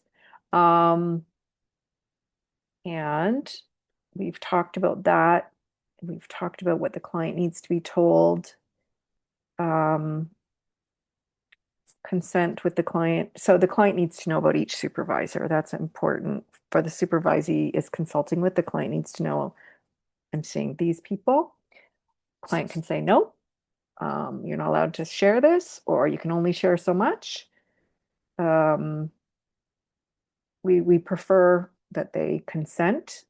It can be on your consent form that they can check off that they've seen, that they know that their therapist is going to receive clinical supervision. Just trying.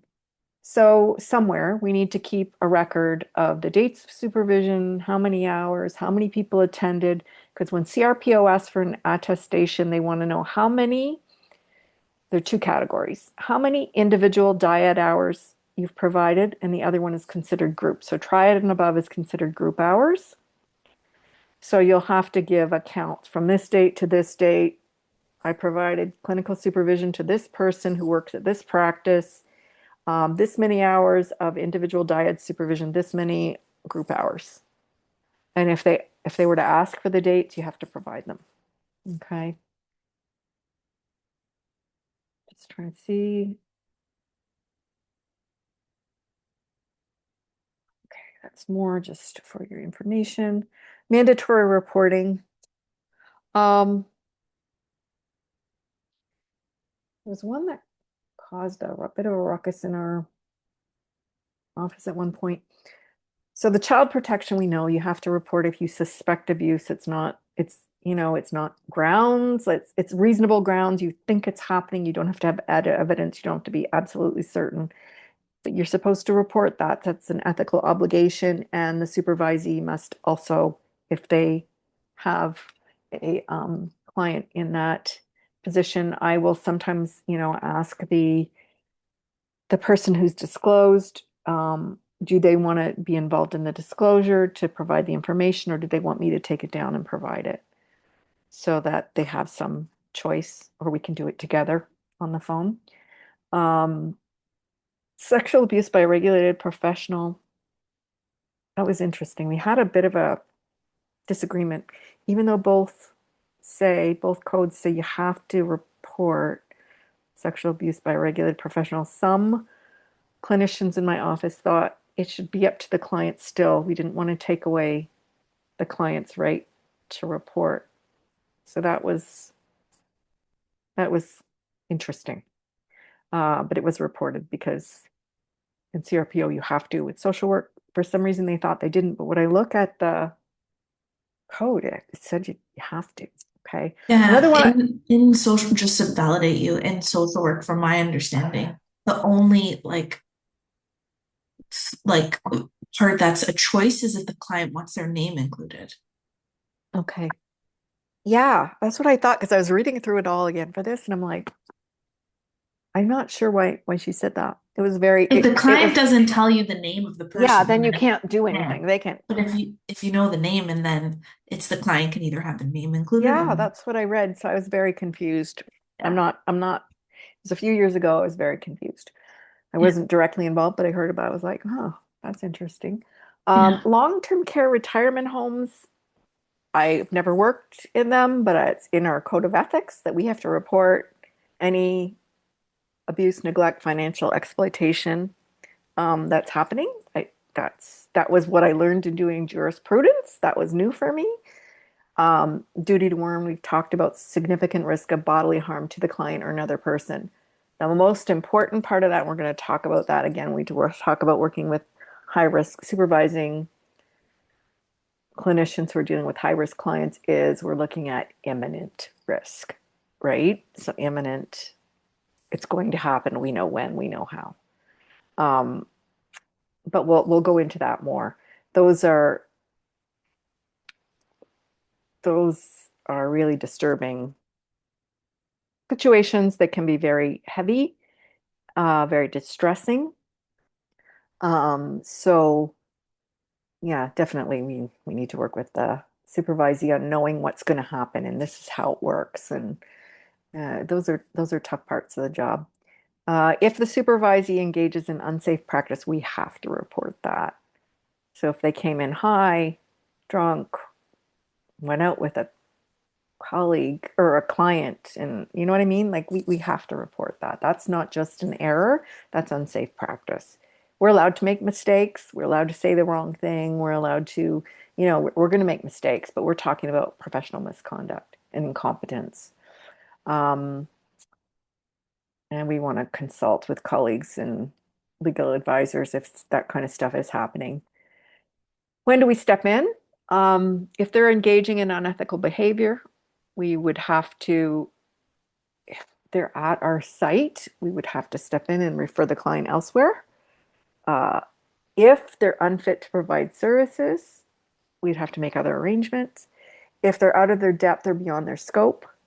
So sometimes I had brand new practicum like interns, and even though we were screening clients to try and give them the lower risk ones, they ended up with someone who was imminently homicidal or suicidal. And they would come and my door was open and I'd be like, okay, are you okay? I'm coming in with you. Like, I'm coming into the room with you. This is too much. And they were relieved. And so I would take over. And it was a learning experience for them. But it wasn't meant to be disrespectful. It was client safety. I had to take them through a risk assessment and do whatever needed to be done. Okay. Yes, Nada. Regarding the supervisee being engaged in unethical behavior, does hearsay count or does it have to be Mm. something they disclosed in a session with you? Meaning, like, what if it comes to your attention, Mm-hmm. but not through a direct disclosure? Does that count, or you can't technically intervene because they didn't say it? If it's unsafe, unethical to the client, I would want to investigate further. Okay. You know what I mean? I would consult Mhm. with a colleague or whoever there's a source of hearing that. I think we need to find out because it's the client safety that's first.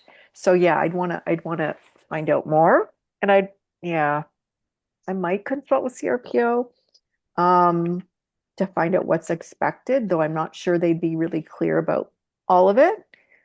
And it would take a while, but I'd probably want to find out more. Does that make sense? Yes, that makes Yeah. sense. Yeah. I mean, we don't usually investigate things, but I think that would be one of the times we need to find out more. Ethical decision making. The principles for ethical decision making have to do with autonomy, their ability to make choices, whether we consider them good choices, scary choices. Um, we need to avoid harming our clients and supervisees, promoting the client's well-being, being fair and equitable, fidelity, honoring our commitments, and maintaining trust. These are some of the principles we can use and reflect on when we're looking at making an ethical decision. Those are commonly chosen principles that are used across lots of the literature to consider how does this go. So Corey and I can't pronounce that other last name, but they came up with the elements of ethical decision making and just made it an outline we can follow, either formally in supervision, or some of us will probably do this just in our heads, but it can give an outline and provide our supervisee as well with a framework for how are we going to make ethical decisions. We need to identify, so what is the problem? What ethical, professional, and legal obligations do we have in the situation? We consider the principles, autonomy, non-malfeasance, benefit. I can't even say these words tonight. We consider these ethical principles and consult with supervisors, colleagues, or other experts, document consultations, reflect on our own emotional, cognitive, and physical responses to the situation, because that does give information, even though we might have to do some processing to figure out what that information is. If we can involve the client in decision making, we do. Sometimes that's not appropriate. We need to consider the client's culture, their worldview, their values, and how these might differ from my own. So, what is my lens coming in? What outcomes are we hoping for? What are the possible courses of action? What are we evaluate those. Is it fair? If this became public, could you justify it? Would you feel good about it? Would you make the same recommendation to your colleagues? And then when you do implement your decision, you document it and then you evaluate it after, right? Debrief. So we're going to talk about some cases. These are cases I've dealt with. I'm not going to say I know everything there is to know about the case or what the right answer was. I know I worked through some of this, but it's a chance for us to work through this and think about how would we address this. So supervisee works in a private practice where they've been spoken to by their clinical director due to having low conversion rates. With respect to the clients who they've done an initial consult with, so the supervisee explains that the agency's been referring clients to them who have issues that are outside their areas of competency, eating disorders, bipolar, borderline. They just don't have that expertise, and they're concerned that they might be fired if they don't up their client conversion rates to becoming clients. What do you see as the problems and the relevant professional legal obligations here? I mean, so we're going to have this discussion just to talk it through, right? If you're okay with that. Vanessa, what are your concerns or the problem? The problem is that the client is, well, I guess in this case, the therapist, the supervisee is considering taking on clients outside their scope to please the private practice Yeah. retention rates. Yeah. And the risk is the malfeasance, like the risk of doing harm. Yes. Yes. And so the ethical professional practice legal obligations, we know are competency and do no harm. You're right. So what are your reactions when you hear that? I mean, I had some strong reactions when I heard that. I don't know. What are your strongest reactions? Are they somatic? Are they emotional? Are they cognitive? Something shouting in your brain? Does anyone want to share what reactions are to this? Well, Yes. I think I've, that, I've been in that spot. Oh, sorry, Crystal, go ahead. no, you go ahead, Lucia. Uh, um, Yeah, I mean, I've been in that spot myself. Like I know what that feels like. It's a horrible Yes. spot to be put in. It's even Yes. horrible now to be put in Yes. that spot because there's always pressure, there's always need. We Yeah. all like to help people. That's why we do this work, and it's hard to Yeah. say no and to Yes. look after ourselves sometimes. So your reaction, is it emotional, cognitive, physical? Yeah, no, I think it's more. Seems emotional, right? I'm talking. Yeah. Yeah, yeah. We can It's more have of an emotional strong, one. like we can really be triggered by some of these Yeah, situations for because sure. we've experienced them and they're horrible. It's a Hmm. horrible position to be put in. Yeah. Thank you for sharing that. Crystal, go Hmm. ahead. I mean, that sense of justice and injustice and vulnerability, right, is pretty Hmm. pronounced. So I'm very aware of the power Hmm. of what's happening here, right? Hmm. So, I think that would be the first thing that I would be identifying, going Hmm. back to the ethical framework of Hmm. competency, but also recognizing there's justice happening here. There's power dynamics happening here. It's a vulnerable space. It really is. It really is. In I think my reaction, I mean, I'm very somatic, so I'm like, ugh, like I'm just like, twisted up inside, really, really angry, I guess, was my reaction because I've heard this several times, this scenario. Mhm. Um, and yeah, that's tough. Um, and so we do our reactions, emotional, physical, cognitive, are like, this is unfair. This could harm the client. And it's a horrible position to be put in when you're the employee. Like we have Mhm. lots of reactions to this, right? And so, and so as you said, Lucho, it was important to validate. That's a horrible position to be put in for the supervisee. That feels awful. You need to have a job and you're feeling threatened because they want a 70, 80% conversion rate. And I'm like, why are they talking? Me, I'm just like, okay, you don't know me, but I'm like, why are they talking about a conversion rate in therapy? This is therapy. Like, this is not a business. This is about people. And it's not about selling, which is what the priority is, as opposed to client care. And that's a problem. So, yeah, we have important information that's coming from our reactions that we can empathize with the supervisee. So, I wouldn't involve the supervisee or the client in decision making for this. It's no, but the cultural context might matter. One of my clients was from a culture in which she said, "You're submissive. You are supposed to do what people in position of authority who are older tell you to do. And I need my job." And so we explored that. And how is it for you, you know, when you feel like I've got to do this? And she had a somatic reaction. It was horrible. She felt horrible. She felt like how do I say something? So we had to talk about that. That's impacting her. Sorry, did someone else have something to add? You guys okay? Okay. Yeah, so that's important. What outcome do you want? I want my director to understand that I don't have the competency to do this and I want to act in an ethical way. How do we get there?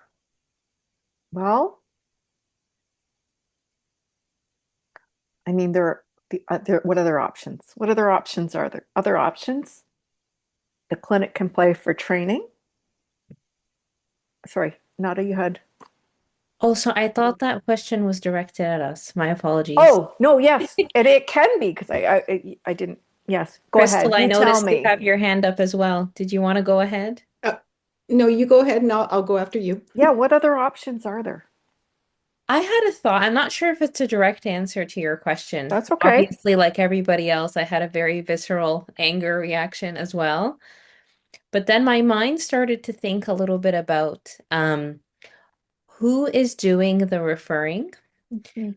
Some clinics have like intake people who actually are trained, and some I've worked at, for example, have admin teams that are on the Mhm. phone who answer, listen to what the client is saying, and refer, who actually don't have any clinical training at all. Mhm. So I would think if you're getting a lot of referrals and almost none of them are suitable, Mhm. that might be a question I would have. Like, is the person who is doing the referring at the clinic clinically trained or not? Mhm. Because you can get one once in a while, but if almost all of them are not suitable, Mhm. that's No, strange, that's really a right? good question. That Yeah. is a good question to look at. How's this happening? Yeah, like There's what's the not a process? fit, Mm-hmm. right? So process looking at that's a good option. That's a good idea. Crystal. I mean, my fallback would be automatically for documentation Hmm. and also being aware of the power, right? Again, Hmm. I probably would be doing all the documentation and recommending that if they have another conversation with the director, letting the director know that they've been in discussion with me as the Hmm. supervisor, Hmm. Hmm. right? Yeah. That probably would carry a little bit of weight Yes. and that we've had a discussion, we've, been doing some documentation and like Hmm. wording it in a way that doesn't sound threatening, but yet Hmm. the director is aware that there are Hmm. other eyes on the situation. Yes. Yeah, and that's a good option too, but I think we might come up with a lot of different ways to go at it. Screening's an idea. Another thing I was thinking of is, okay, is somebody in the agency going to pay for this person to be trained Mm. to work in some of these areas? Is someone going to clinically supervise this person to get them to a point of competency and confidence to work in this area if this is the clientele this agency is working with? Yes, saying, you know what, I've been talking to my clinical director and they asked me to bring to your attention that the people being referred to me aren't a match for my competency and ethically I'm required to work just within my area of competency. And I've said that to a manager before because some of the cases I was getting, I'm like, I have no idea and I should not be like we were getting cases that should be like psychiatric hospital, and I was like, I cannot counsel someone out of psychosis. I shouldn't be getting these like, and you're expecting me to do something like once they're treated and stabilized, that would make sense. But don't like some of the expectations are not appropriate, right? In terms of what we can do. So brainstorming with colleagues, what can we do? How can we address this? There probably isn't one there isn't only one answer. There isn't like one right answer. It's going to depend on what you and the supervisee decide. I know the person the one I was talking about, who felt it was, really hard to say no because of the cultural context. She said, "I'm going to look for a job elsewhere." I mean, she did go to the director and say, "I talked to my clinical supervisor and I need to work in my area of competence." And the director is kind of offended, I guess, but backed off a bit. But this person decided they were going to find another place. But unfortunately, this seems to come up more than it should, you know. So that's one. Is it helpful to go through these cases to think like, do you think that would be helpful? Because I've got a bunch. I just want to this things. Oh yeah, this is another one. Supervisee is unsure what to do. We just realized that two individual clients he has been seeing are roommates. He didn't know, but all of a sudden he's going, "Oh my God, this one's talking," and they're talking about the same situation, and they're using each other's names. He's going, "Oh my God." And so they've been discussing their conflicts with each other, and he just like, "What do I do? How do I tell one of them I can't see them without divulging confidential information?" And he's torn between which one to end therapy with, and he's asking for guidance. So again, we'll just go to, what's the problem? What are the relevant ethical, professional, legal obligations? Somebody can just speak up if they want. You don't have to raise your hand. There's a conflict of interest here. Dual We're relationship. required to avoid, if possible, The and dual and and relationships. yeah, and terminate if as possible the conflict of interest here. Yeah, it's it's it's it's happened to me before. Um, it's complicated. Yeah, and how do these principles apply, ethical principles? I'm trying to think. It's again, it's you know what, I have to go back. It's I think, which one do you think applies, the principles applies? I need to go back to looking at the definitions of all of them again. Um, because I think it's fidelity. No, well, it's fidelity because the honoring commitments and maintaining the trust is part of it. I think that's the one that stands out for me. I don't know, does that make sense? It's because you've made a commitment and you're like, and I need to maintain their trust. And if they find out I'm talking to their roommate and someone thinks I'm taking a side, I mean, that's on top of the fact that we don't want this conflict of interest, right? So that's difficult. What are your emotional, cognitive, somatic reactions to this?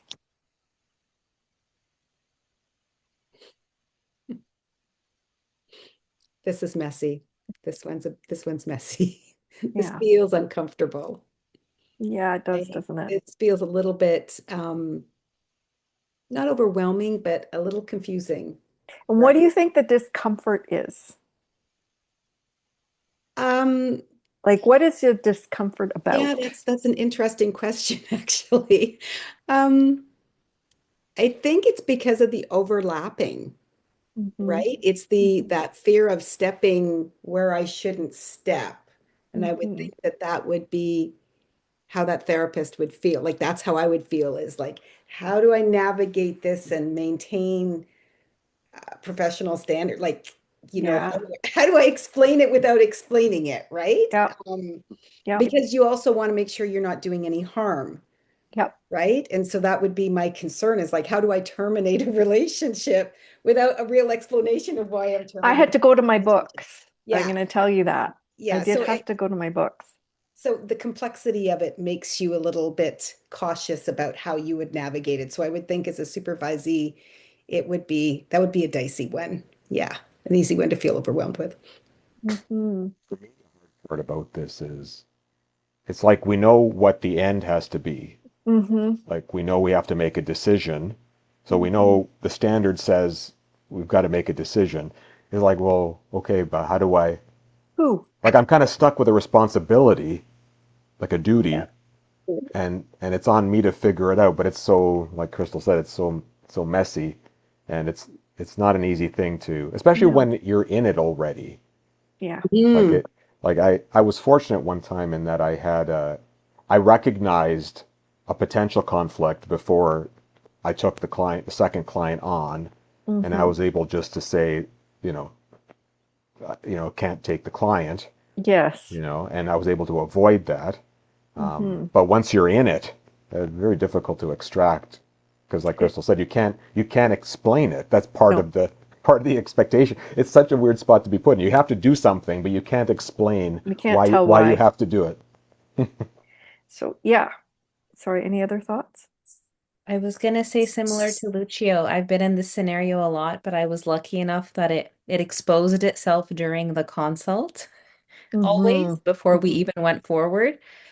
My main discomfort is that last sentence, torn between which one to end therapy with. I think I would have such a hard time that I'd almost be emotionally inclined to just end it with both people because I don't want to have to choose. Don't But hurt of course, anybody. that doesn't work either. I'd be really curious to hear your thoughts, Shirley, on this. Like how do Yeah, you navigate something like this? it was tough. It was tough. Vanessa, did you have? My my like initial reaction was the confidentiality piece. Like, how do you navigate this Mhm. without Mhm. disclosing? And then as we're just talking about this, I sort of thought about how you sort of say, it's come to my attention. that there's a conflict of interest and Mhm. I can't disclose, Mhm. but because of this, it's best that we, terminate. And Yep. this is some of the people I would recommend. And I'm so Yep. sorry that I've had to Yep. make this really difficult choice. Um, that's sort of where my head went, like, the scary part of like, how do I do this? And Yeah. then the reality of how you would, but it still doesn't resolve the feeling of just how bad or like guilty you might feel Mhm. in the moment, like delivering this kind of bad news. Yeah, it was a hard one. I went through jurisprudence. I'm going, holy crap, I'm looking at the dual relationship. I think it was dual relationship. I don't know. I mean, I found it there. And I forget.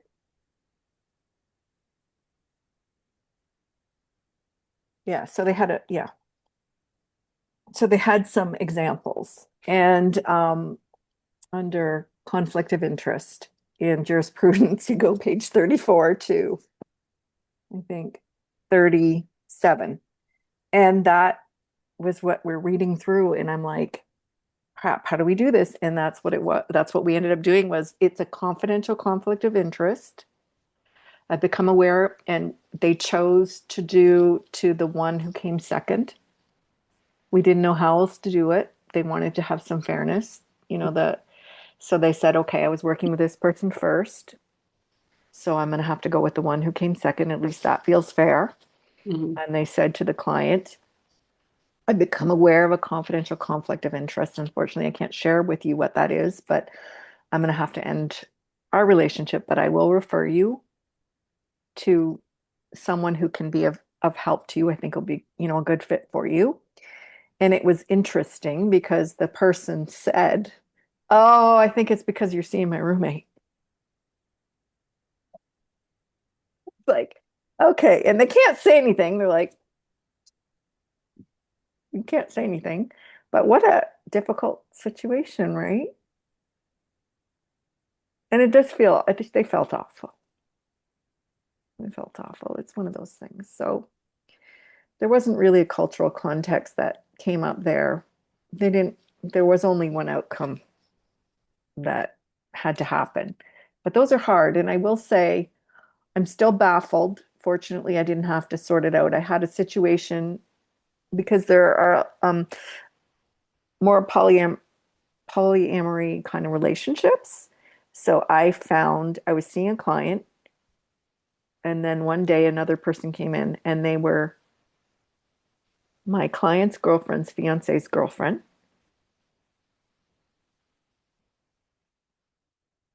Client's girlfriend's fiance's girlfriend. And I'm going, can I see them both? How far removed does it need to be? Fortunately, the school year ended and I didn't see any of them again, but what would I do? Is that a confidential conflict of interest? You might have some insights that I didn't. Does it matter if they're talking about each other? The problem, I think, for me in that case was the reason I figured it out because they were talking about the couple in the middle. And so I was getting information from both sides. And part of the fear when you're seeing people who know each other is that you're going to mix up your information. And you might refer to something somebody said that you shouldn't know because your client didn't tell you, but the other client told you. I mean, that's part of what the fear would be, right? Is you're going to breach confidentiality somehow. I don't think I could have seen the second person, but it sometimes there are more spaces and it's complicated, right? I agree. I think that would be wise to avoid Yeah. that situation for the reasons that you said. It's not that far removed, you know. No, not far enough, I think. Yeah, conflict. This is another one. This has happened lots of times. Uh, so I'll let you just take a minute to read it.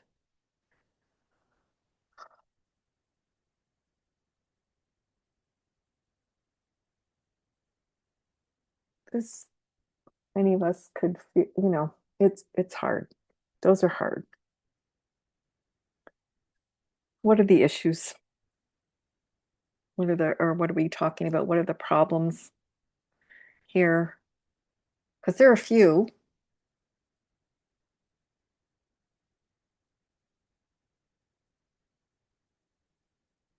The supervisee thinks she should have been able to convince a client to leave their abusive partner after she's been beaten up.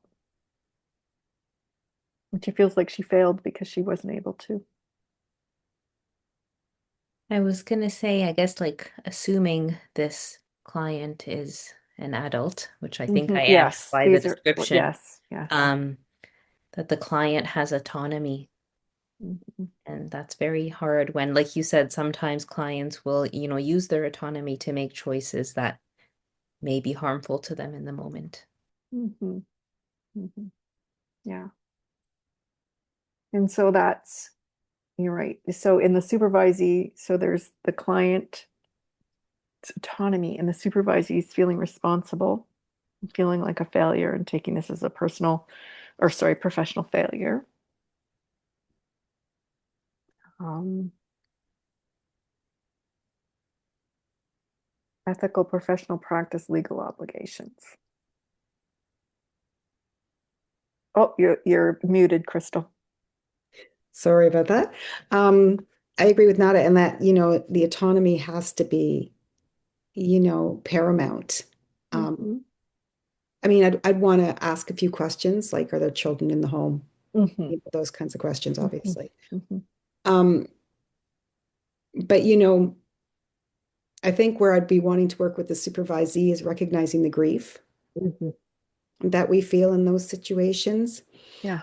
and recognizing also some of the hope in that this person came in to share and they trusted enough. And so Mhm. maybe they are not yet at that place, Mhm. right? But that the hope is in the connection.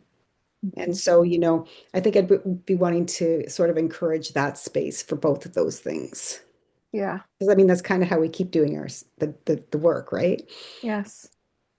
We have to find, yeah, we have to find our reason to keep going when it's hard, to make sense of it. I used to do a lot of work with paramedics, and one of the things when I went into their critical incident class, I would talk to them about, I said, one of the things that you need to figure out how you're going to make sense of really horrible things happening, of people doing really awful things to each other sometimes, or it's not fair, it's unjust, just some horrible things are going to happen. And people are going to make choices sometimes that subject them to these horrible things or that to hurt somebody else really badly. How are you going to keep going? How are you going to protect yourself in doing that work? Because it's hard to watch.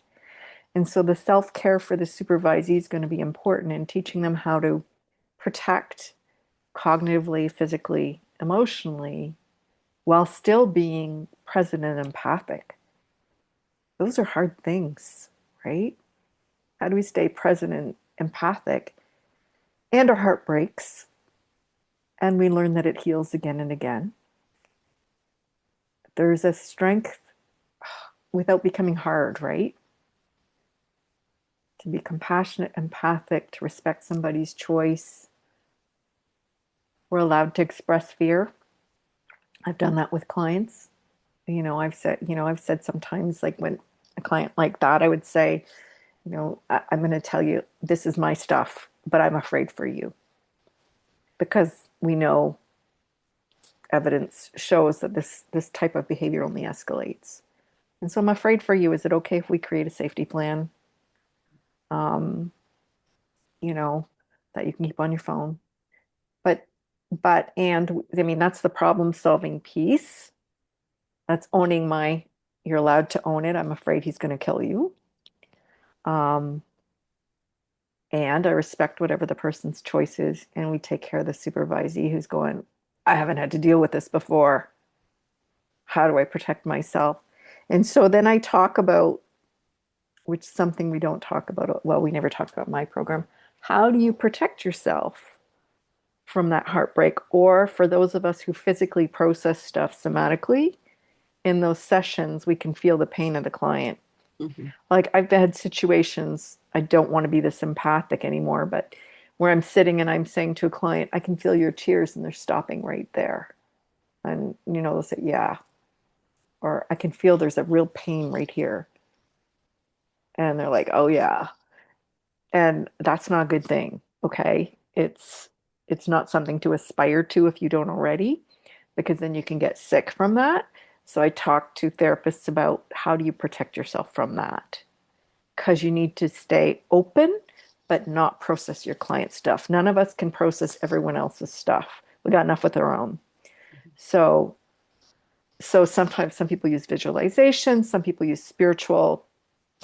I choose spiritual. I have one of my spirit guides who stands between me and the client to allow me to hear and filter in what I need to know without the toxins taking over my body. Do you know what I mean? And that might not work for some people, but that's me. So that's how I learned we have to find a way to do that, because it's hard work and it can make us sick if we take in all the emotions, all the physiology, you know, just if we process it all through our own bodies. So we have discussions about that. I asked them, what were your responses? Terror, fear. I'm really afraid he's going to kill her. What are your thoughts? I got to convince her to to not go back. And I said, well, you can't. And that you're right. You have to grieve that. We can't fix this for her. And people are allowed to make these choices. And you're going to be a witness, and that's hard to what she chooses. You're going to see, and sometimes some of us can see very clearly that 1 + 1 + 1 = 3. And it seems that some people can't see this. They don't see where it's going. And for those of us who see this is only going to get worse, it's hard. It's hard to watch that. And that's sometimes our role, and it's tough. So, how do we support each other and protect ourselves in those roles? So, those are the discussions I guess we have. Cultural context can come into play, it can be triggering. And when I talk about cultural context, again, I'm not talking about necessarily where a person comes from in the world. If your community, whatever it was, a religious community, a extended family community, a neighborhood, if it was considered just part of life that women were being beaten, you might be triggered by that, or have your own stuff come up. Um, it's tough. And the client's cultural context, what is that? What happens if she leaves? We have to assess that. In some communities, I was talking to a supervisee today, and the client's in a relationship that's over, but she can't leave because her community should be ostracized. So you don't only lose an abusive relationship, you lose all of your supports. You lose your family. Some people choose to stay. So understanding all of the factors involved are important. I don't know, any comments or thoughts on that one? Okay. This one is, yeah, they've heard this one a lot too. Concern that their client who is married and has 2 young children seems to be moving towards having an affair. Oh, the supervisor asks how to make the client see that this is wrong. Your reactions Sounds like countertransference to me a little bit. could be, Yeah. yeah. Any other reactions, thoughts in terms of how this, so the supervisee problem, there's something being triggered, some countertransference, values, maybe a values conflict, maybe a cultural conflict. I don't know. Different types of culture. Um, again, ethical professional practice, legal obligations. My reaction was more with the actual supervisee. Like if I'm Mhm. actually reflecting honestly is, maybe a touch of judgment transitioning to curiosity and wanting to ask like why Yeah, why this feels important to them to yeah. change this behavior, right? Like it might seem like an obvious question, but it isn't. There could be so much Mhm. layered to this. That's where Yeah, my mind goes. yeah. That's a good question. What's going on for you with that? What is this? What's your reaction? What's going on somatically, cognitively, emotionally? Are they regulated when, have they been dysregulated by this? Are there any other thoughts? But again, looking at those reactions, autonomy comes up a lot. Um, they're not going to involve the client in this one. Considering the cultural context, their own and the clients, and how they might be different and see things different. Um, the outcomes hoped for. What are the outcomes hoped for? Well, I think personally, I'd really be encouraging them to be curious, Mhm. curious about what's going on for themselves, but also how can they use curiosity with this client? Yes, I think that that's where the curiosity piece yes. really helps to flesh things out and get a much more expansive Yeah, what's this space. about? Yeah. What can you tell me about this? What have you been thinking? What are you feeling? Yeah. But even to be able to do that with the client, Yes, that's you know, that's that's oh, sorry. exactly. That's what you're saying. Yes, that's important to understand. If you don't understand a client and you're judging it, yes. Can you help me understand what's going on? What's brought you to this conclusion? What are you thinking? So, so that's like what you guys are talking about, which is good, is the shift we make from therapist to supervisor, right? We're focusing on client well-being, but we're also focusing on supervisee. What are they dealing with? How is it impacting the therapeutic alliance that they're in? And how can they work with this client in a way that's beneficial to the client where their own stuff isn't getting in the way? Right? So those are really good examples. Now, maybe we do one more and then we'll finish. You guys are probably tired. Just oh, yeah, this was another one. Supervisee expressed concern. The client says she's been having conversation with her grandmother who passed away 5 years ago. And the supervisor wonders if the client is having or supervisee is wondering if the client is having a psychotic break. Hmm. That's interesting. We Mhm. actually discussed this at St. Paul's. There was a number of situations where we did discuss this, and Oh, okay. we do talk about spirituality and stuff like that. Yes. Um, and my supervisor actually was brought into the Royal Ottawa here in Ottawa, which is our big Yep. psychiatric hospital, Yep. to evaluate whether somebody was having a psychotic break or whether they were having spiritual experience. Yes. And so again, autonomy really comes into it, Yes. right? That's where again you rely on your curiosity and professionalism. Like if somebody isn't showing, chaos in other parts of their life, do Mm-hmm. we have to pathologize Mm-hmm. like a spiritual experience? What Right. somebody is seeing as a spiritual experience. So I would really be encouraging curiosity with that. Yes. Yes. Any other thoughts? Okay. Conversation with the supervisee. How does one uh, start the process of determining whether it might be a psychotic break? What kind of assessment might be useful Yeah. here? Because you will want to pursue that as a possibility, right? It depends on yeah, how do you know the difference? And we're talking about cultural Hmm. in terms of spiritual beliefs, right?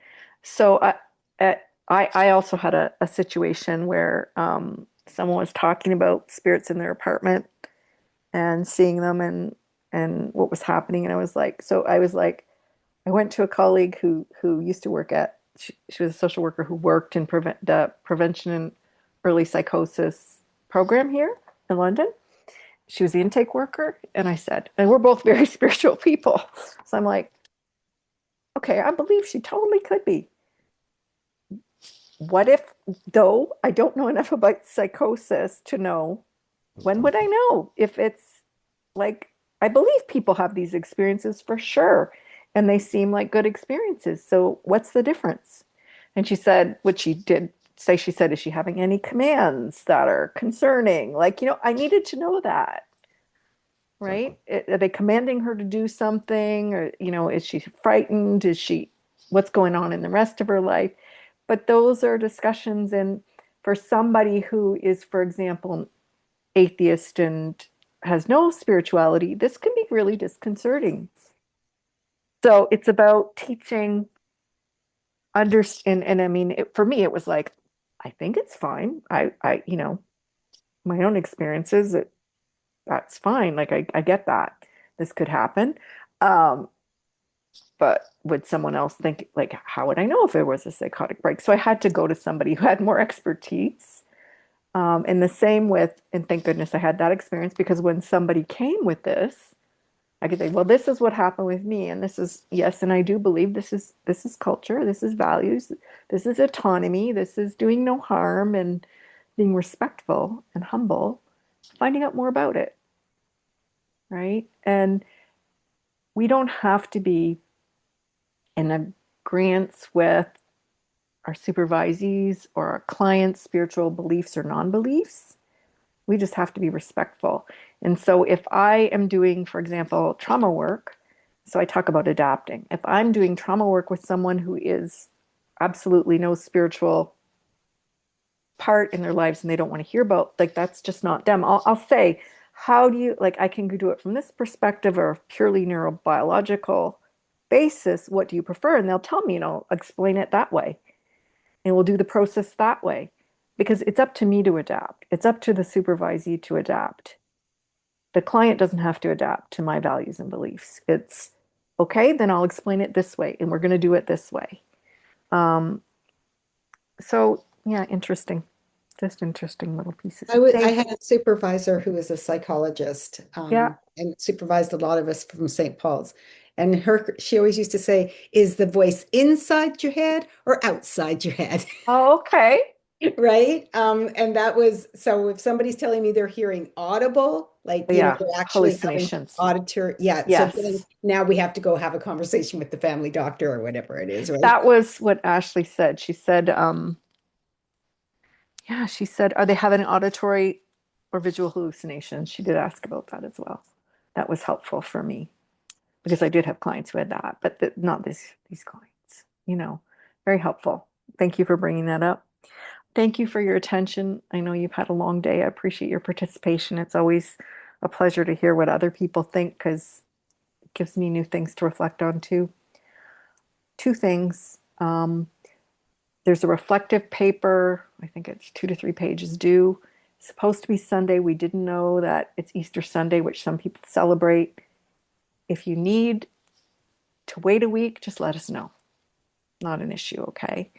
The other thing is next week we're starting our classes on self-reflection, and we're going to be doing some reflective activities. So if you're old school and you like pen and a notebook to write stuff down, because I'm going to give you time in class, because I know if someone in class were to tell me to do a reflection outside of class, the chances I'm going to have time for that are not very high.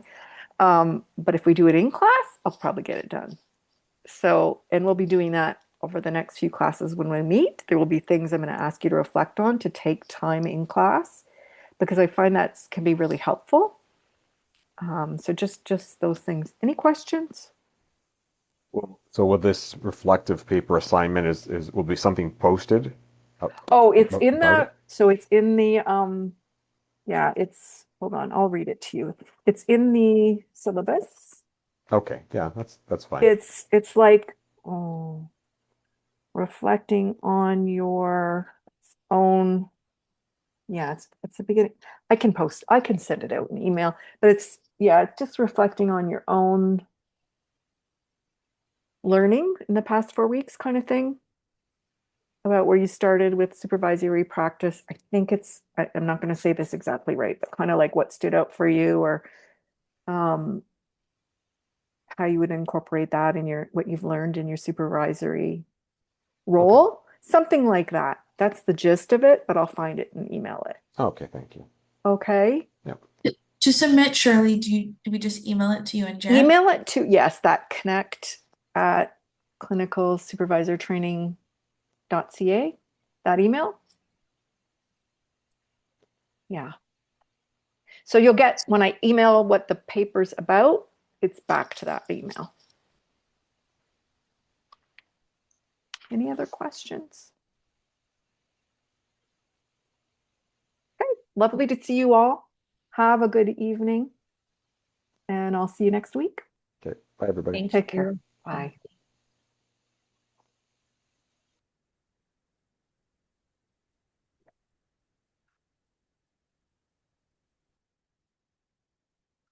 Okay, and I'm going to continue on for the people who are doing this on demand because I did miss the beginning when I forgot to record.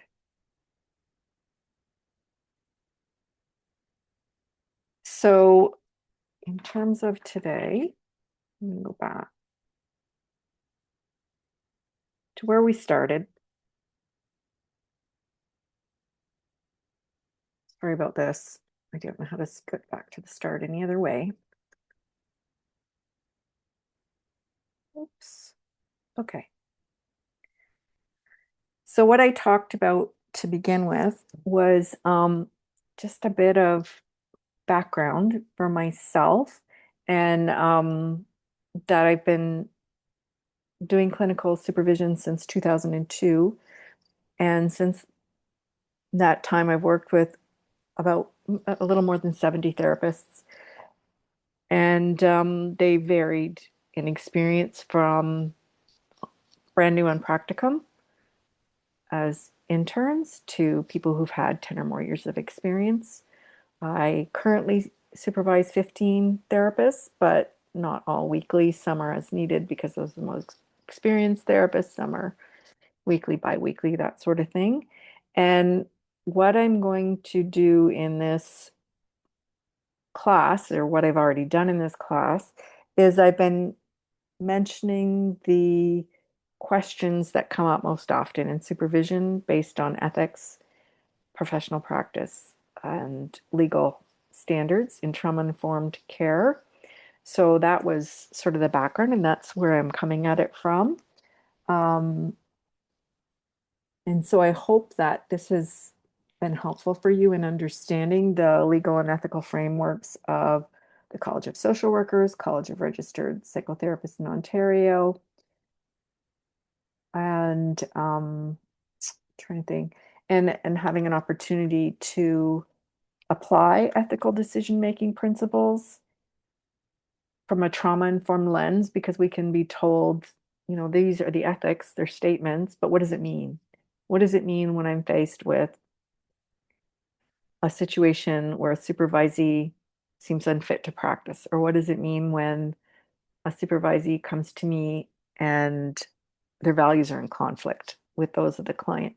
So I've tried to give a trauma-informed perspective on what each of these ethical, legal, prevention, and professional practice standards